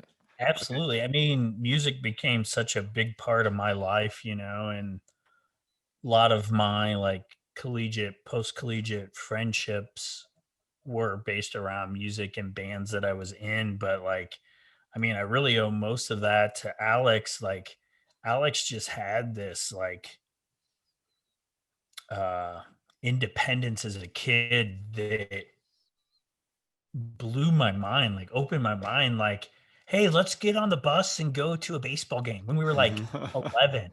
And I'm like, "To the city?" Yep. And like same thing, like going to concerts, like, the minute I got my license, I'm like, "Oh, cool, I can go to Taco Bell," right? And Alex is like, "Let's go to punk rock concerts," and like that a lot of my attitude of just like jumping in the deep end, I mean, I think I owe it to you, man, because you did things as a kid that I'm like, we can do that. You are, and I don't know if it was your parents or what, Alex, because I Well, they remember. went around. Well, no, I know, but they were like encouraging. Like I remember going to Famous Bar in downtown St. Louis. I don't know why. I think we met your mom there or something. Good. I We don't didn't know. have the Yeah, internet. yeah. Who'd we meet over there, Alex? So I Probably remember my going aunt. there with Probably you, my and it aunt just. Laura, maybe. My aunt Laura. She I worked don't on know. the city, but I went over a But I few remember doing times. that. So we catch the bus at the end of the road, get it Yep. down to East St. Louis to the Metrolink, get on the Metrolink, and then hop the Metrolink, which is like the train over to St. Louis. So it's probably in East St. Louis, it's not it's probably one of the worst areas in the country. Most wasn't Yeah. probably as bad then, but it's still pretty bad. But I mean, it wasn't. No, it was I actually worse. never had any problem. Just rode the bus. It stopped at the station. You got on the train, and off you went into the city. And yeah, I mean, I remember went over to my mom's at the university, St. Louis University, and ate lunch there. I think met up with my aunt maybe in the city, like downtown, or like Skip said, just take it to a baseball game and get like cheap tickets in the baseball game and be there. yeah, just doing whatever. And my mom and dad were working, or my dad worked nights. So in the summer times, he'd be like sleeping all day. So he'd be home, but just like asleep. So we just like kind of ran wild and did what we want. But yeah, no, that's kind of Wayne and I've talked, and yeah, I think that's what made kind of the living on Helen place so good and so fun is that Well, we had the interconnecting yards that you were able to just roam, and you had a good grasp on the geography on where you're at. And, Yeah. you know, we were able to go to and fro, whether it was like riding bikes down the big hill or riding bikes uptown. You know, Gaslight was a big one, Skip. That's like, you know, that was probably some of the best times we were going to Gaslight. swimming pool. Just Yeah. Absolutely. every single day. Yeah, and Yeah. just like the attitude that our neighbors had towards us, because there weren't a lot of kids in our neighborhood really. It was kind of like there was this pocket of, I would say, like a 5-year spread, and we were right in the middle. Mm. And or maybe that's just how it seemed as a kid because you only care about that 5-year spread. But like, yeah, I remember playing like hide and seek in the dark or whatever, and like, I mean, just some of those things. Like we there's a really funny story that our neighbor that was between Alex and I would tell Janet, where her adult kids would be over, and like we just walked through her yard, like it was our freaking property. A to B. Yeah. Yeah. And her kids being like, Mom, there's some guy in your yard. And like Janet looking outside and being like, that's not a man, that's just Skippy, Yeah. But it's totally true. Like we planted her tree, like the pine trees in front, climbing them and stuff, and just in her yard. Yeah, same thing. Like it was our property, and we didn't know we had no boundaries of property lines or anything because there's no fences. It was just all open, and even we started like playing hide and seek at night and flashlight. They invited that, right? Like I remember, and conversations in like Phil's, our neighbor, that he was an artist and he would do these like crazy sculptures and stuff like that. And he would just like have us in his garage. We just be hanging out, talking, and that stuff just doesn't, I don't know. I don't feel like, I love the internet. I've made so much of my career off the internet. It opens so many things. Like I feel like I can fix anything because of YouTube, but there is that sort of like boredom that comes with being a kid that I feel like is lost, and so much creativity comes out of just being bored. Yeah. Like I wonder if I could do this. Oh, yeah, that's definitely right. And yeah, it's like it was us, me, you, Wayne, and then George were kind of the main, and my brother Adam was kind of the main kind of group. And then there's kind of outliers that kind of came in from the grandparents lived there, or they moved in for like a year or two, or there's kids that we just didn't really like. There's a few kids that we just didn't really like and never kind of hung out with. But yeah, no, it was just it was almost like a TV show kind of neighborhood. Yeah, we'd bounce from house to house and do this and that and change it up, basketball, playing tag. A movie. What about neighborhood?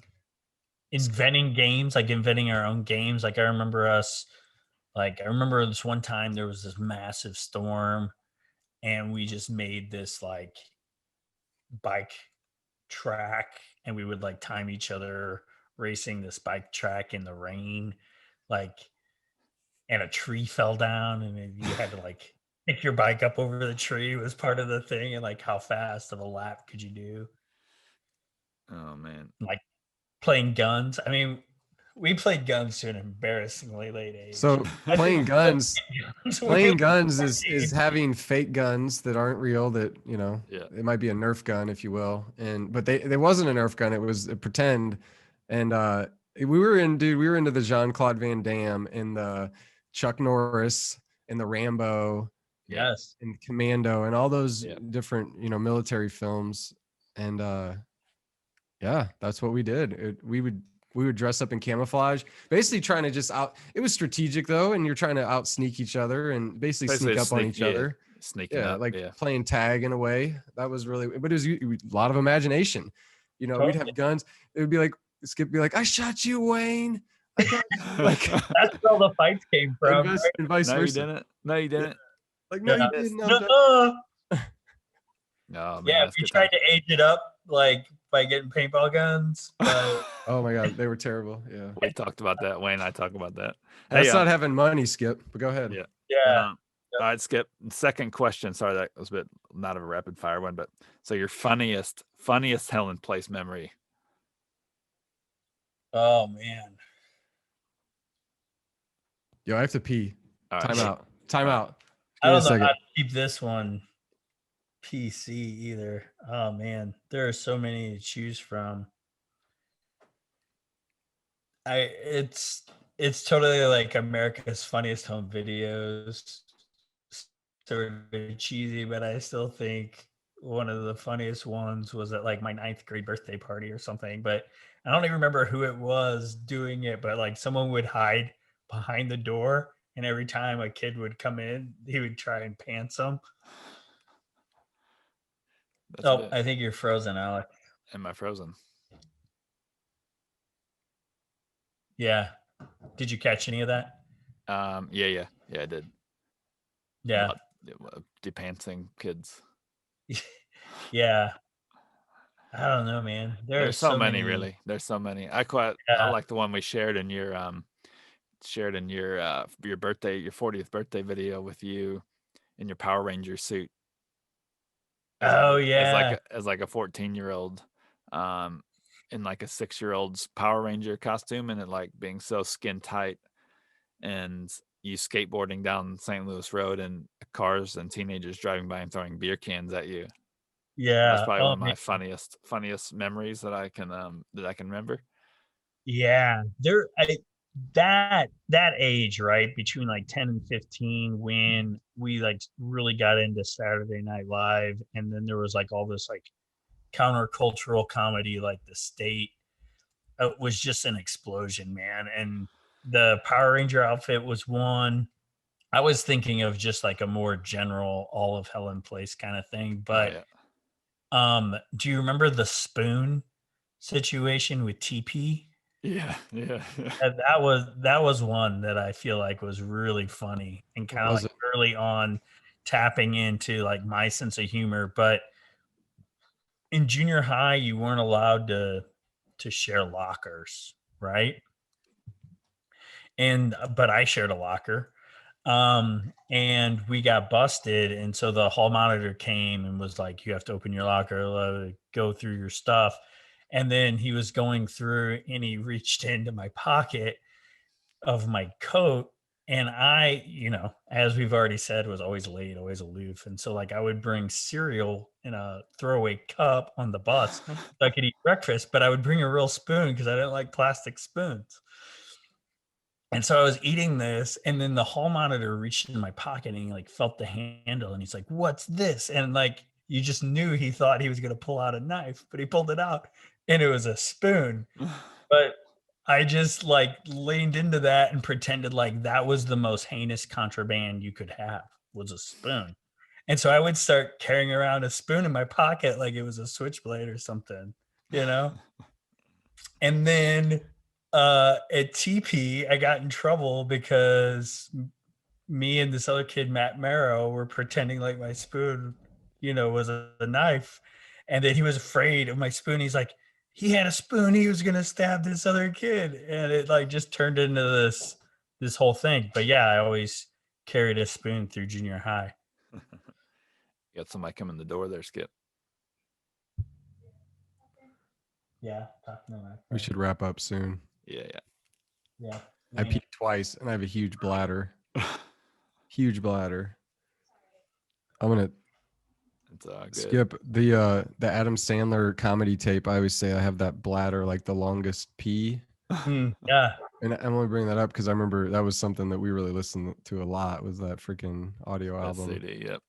Oh yeah. Well, so Dustin Doyle gave me that tape, right? And like I knew it was so raunchy. And like at junior high, I was like so innocent or whatever. Yeah. So I took the tape and I labeled it Tom Petty. and I would listen to it with like my headphones on Yeah, that's because I was sneaky. afraid my parents would find it. And What, so what then inevitably, I just leave it wherever. And my dad puts in Tom Tom Petty, Petty, baby. and he plays it, and he like, Medium he pace comes on. eventually he calls me into the kitchen, and he's like, he's playing. I think it's like the announcement one with the principal, Oh yeah. and he's like, "What is this?" And he stops it, takes the tape out, hands it to me. He's like, "Don't ever let your mother hear that." Yeah. He That's, appreciated it though, probably. I think He did, but like I just didn't, Connect the dots. and that's one of those things like whereas like I it was just innocent and aloof, and like I thought that was like the worst thing in the world, and that my parents would be so mad, but like they knew I was a kid. Like Yeah. it wasn't as big of a deal as I made it, but Yeah, that's how it is. And that's what I think was cool about your dad too, is he would always tell us like dirty jokes and stuff like that. As like kids, not too dirty, but just what I mean, like those like little limericks and things. The And limerick book. yeah, there's a book on them, but He's the only yeah, person I've ever known to have a limerick book. yeah. But Yeah. he tell us these funny, just dirty stories, and kind of like I said, kind of it wouldn't be like around anybody really else except for just us. You know what I mean? So yeah, just kind of like the little thing that he did that was kind of funny, and your dad was always cool like that. And Yeah. but speaking of Adam Sandler, I think I still know all the lyrics to that song "Medium Pace." I bet you do. And speaking of music, that brings me to the next question, Skip. So, and Wayne and I talked about, because he went with me to his first concert, and that was Less Than Jake at the Galaxy, and it was on Washington Avenue. Wayne, remember, we couldn't think of the road. And but do you remember the first concert? I don't know if it was your first one, but it was the first one that I ever went to. I went with you and like your cross country friends like Tim Zickus and E and a few other people. Do you remember what concert it was and where? That group, it would have had to have been Mississippi Nights and the Urge, or maybe Mississippi- Stir. It was Stir. Yep, it was Stir. Yeah. Stir. But but it was Mississippi Nights. Yeah. The concert that I remember, and again, this gets into the Alex, whatever, like we're on an adventure. But for me, my most memorable concert with you is Goldfinger. That'd be a good one. At Galaxy. I think also with Less Than Jake. But you locked your keys in the car. Yeah. I knew. The blue Cavalier. Yeah, the Cavalier. You can't make this stuff up, but like no, the car was running too. The car was running too. Oh yeah. Because we wanted to lock our stuff in the trunk, and you locked your keys in the trunk. No. The keys were in the car running. Oh yeah, duh. I don't remember why we left it running and got out, and I don't remember that part why I did that. But it was one of those things where you do, and you're just like, what the hell is that? You know what I mean? But yeah, go ahead with the rest of it. How did this play out? And I didn't have a ticket to the concert. You were just like, let's just go. We'll figure it out. And we get there and it's like sold out. But so like I go and get in line. I don't know what you do for a while, but then I come back. I finally have a ticket from like a scalper. And then we go to this gas station and we're like, hey, we locked our keys in the car. Can we call a locksmith? And when we had walked in, there were these dudes that were like trying to sell us like gold necklaces. Yeah. And I remember they're like, too. you just call the police or whatever. And then like when we were telling the cashier that we wanted to call a locksmith or the police, I hear them from behind us go, "We's locksmith." Yep, and just like my heart's sinking, like, oh no. That's the line. And Yep. That's the line. Yep. And then those guys come back with us to the car, and they're like, how much will you pay us to break in your car? And we're like, I don't know how much cash we got. And we're like counting out our quarters, and so we're like $22.37 or whatever we had. And they're like, okay. But then they're like, we need a coat hanger. And so then there was like, I don't know, this homeless guy that was going to get us a coat hanger. And we were asking people as they were pulling into the parking lot, do you have a coat hanger? Yeah. Finally we got one. But then the mounted police show up. Yep. It's not like the police show up in a police car, but Horse like a police. cop on a horse shows up. Because he And sees these two kind of two no, homies. the gas station called them. Oh, did they call? Okay. Yeah. I thought he came randomly. They're I can't remember. profiling them. Yeah, Then that pretty homeless much. guy that was looking for us too, like he just jumps in a dumpster to hide from the cops. And so then these two guys, the Weeze Locksmith guys, they're like at our car trying to break into our car when the mounted police show up, and they're like, "What's going on?" And we explained to them, it's like, "No, we're cool." And so then the cop is on one side working on the passenger door, and the Weeze Locksmiths guys are on the driver's side together, like both trying to break into your car and can't do it. And the cop's finally like, these side, because it was like a side slide lock. He's like, these are hard to do compared to the up and down. It's like, I think your best bet is to just break a window and put everything in the trunk. Yeah. And we're like, all right. And so he gives you his baton, and you go to hit it, and it's like, doing. And so then these two, the Weeze Locksmiths guy, I forget which one was which, but like the bigger dude's like, "Let me do it." Yeah. And you hand him the baton, and he's just like, Yeah. Just shatters there. Yeah. And so we give him like $20, and then pop the trunk, put everything in there, and then go rock out, go rock our go mosh pit and rock our brains out. Yeah, man. I forget what ska dancing is called, but skanking. Skanking. Yeah, we go and do some. You gonna skank, big guy? Yeah. Remember that, Alex? I was at a concert and some dude next to we were at that lesson Jake, and he's like, "Are you gonna skank, big guy?" I was like, I was just. Hey, I remember leaving that concert though, Skip, and feeling that invigorated vibe we've been talking about, that magic, and being soaking wet. Yeah. Like jeans. I had a jeans and a t-shirt on, soaking wet. My socks as well, soaking wet, and I smelled like cigarettes. Yeah, because you could smoke indoors. You could smoke in there. Yeah. And we were like underage. We were just there for the music, and it was dope. And I loved it.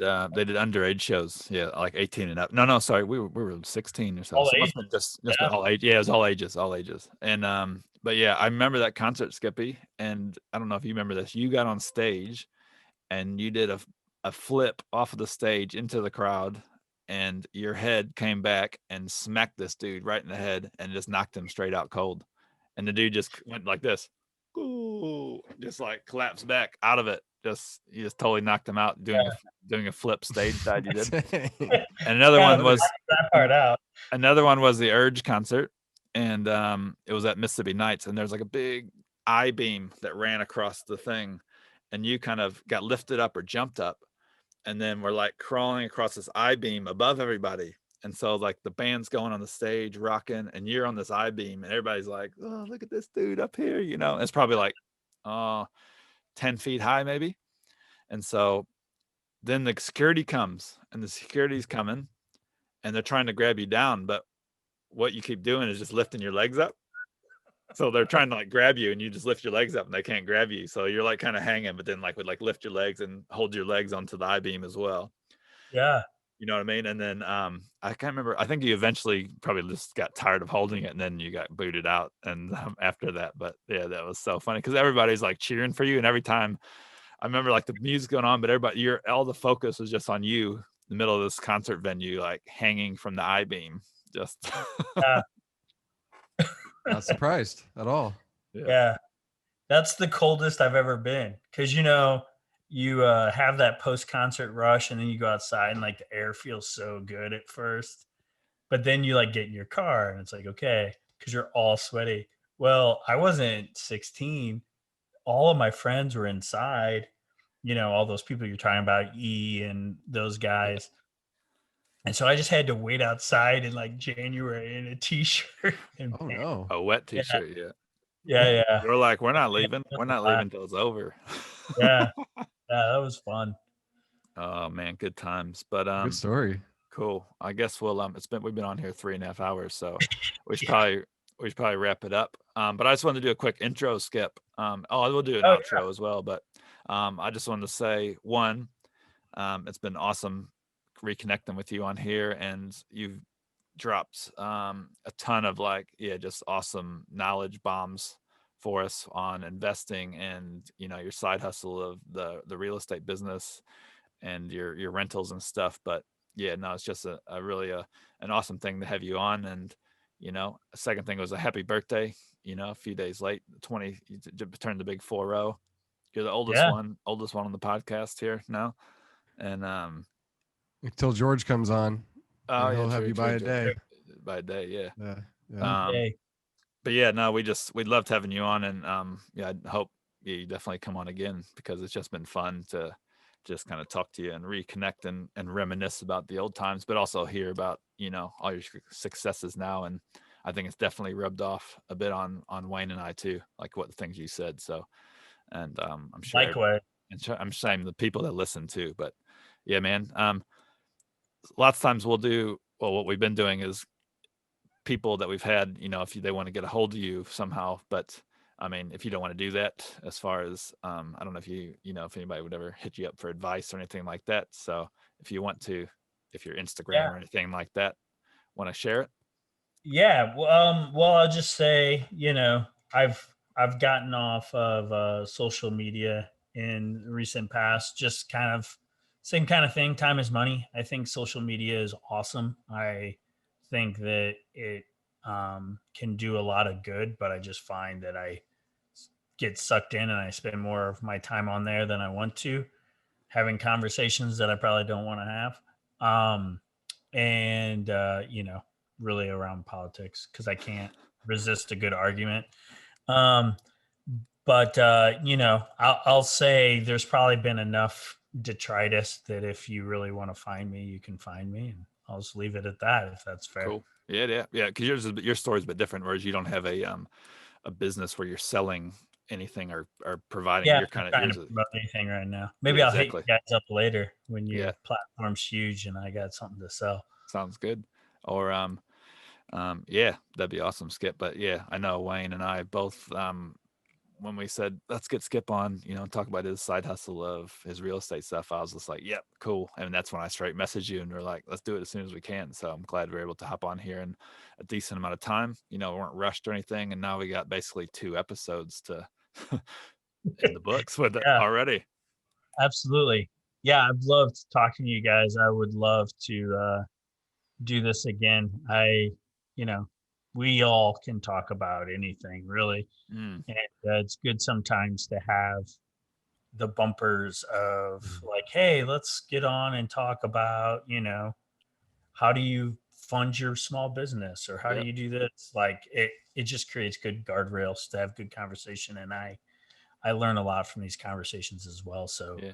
literally anytime. Cool. And like I said too about like I said, the Kickstarter, but yeah, also Yeah. picking your brain about like I said, how did you get the finances for your first rental property? Blah blah blah. Lots of different topics we could talk about. But anyways, man, we love you.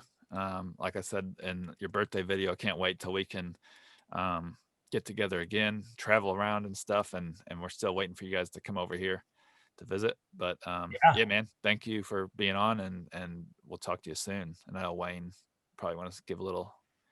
Yeah. No, you're good. No, I mean, I'm good. No, Skip. Hey, it's good talking to you, brother. We'll Yeah. have to we'll talk more often, and maybe we have you on as a reoccurring guest of some sort. Maybe we have a little bit we do. I don't know, but Sundays with guess Skip. yeah. Yeah, I'll hit you up though, man. I got some different things I want to pick your brain on, but Sure. overall, just thanks for taking your time, man. Appreciate your friendship, and wish you the well with you and the family here, and hope to see you soon. Yeah. Likewise. All right, man. See you guys. Yeah. Yeah, cool.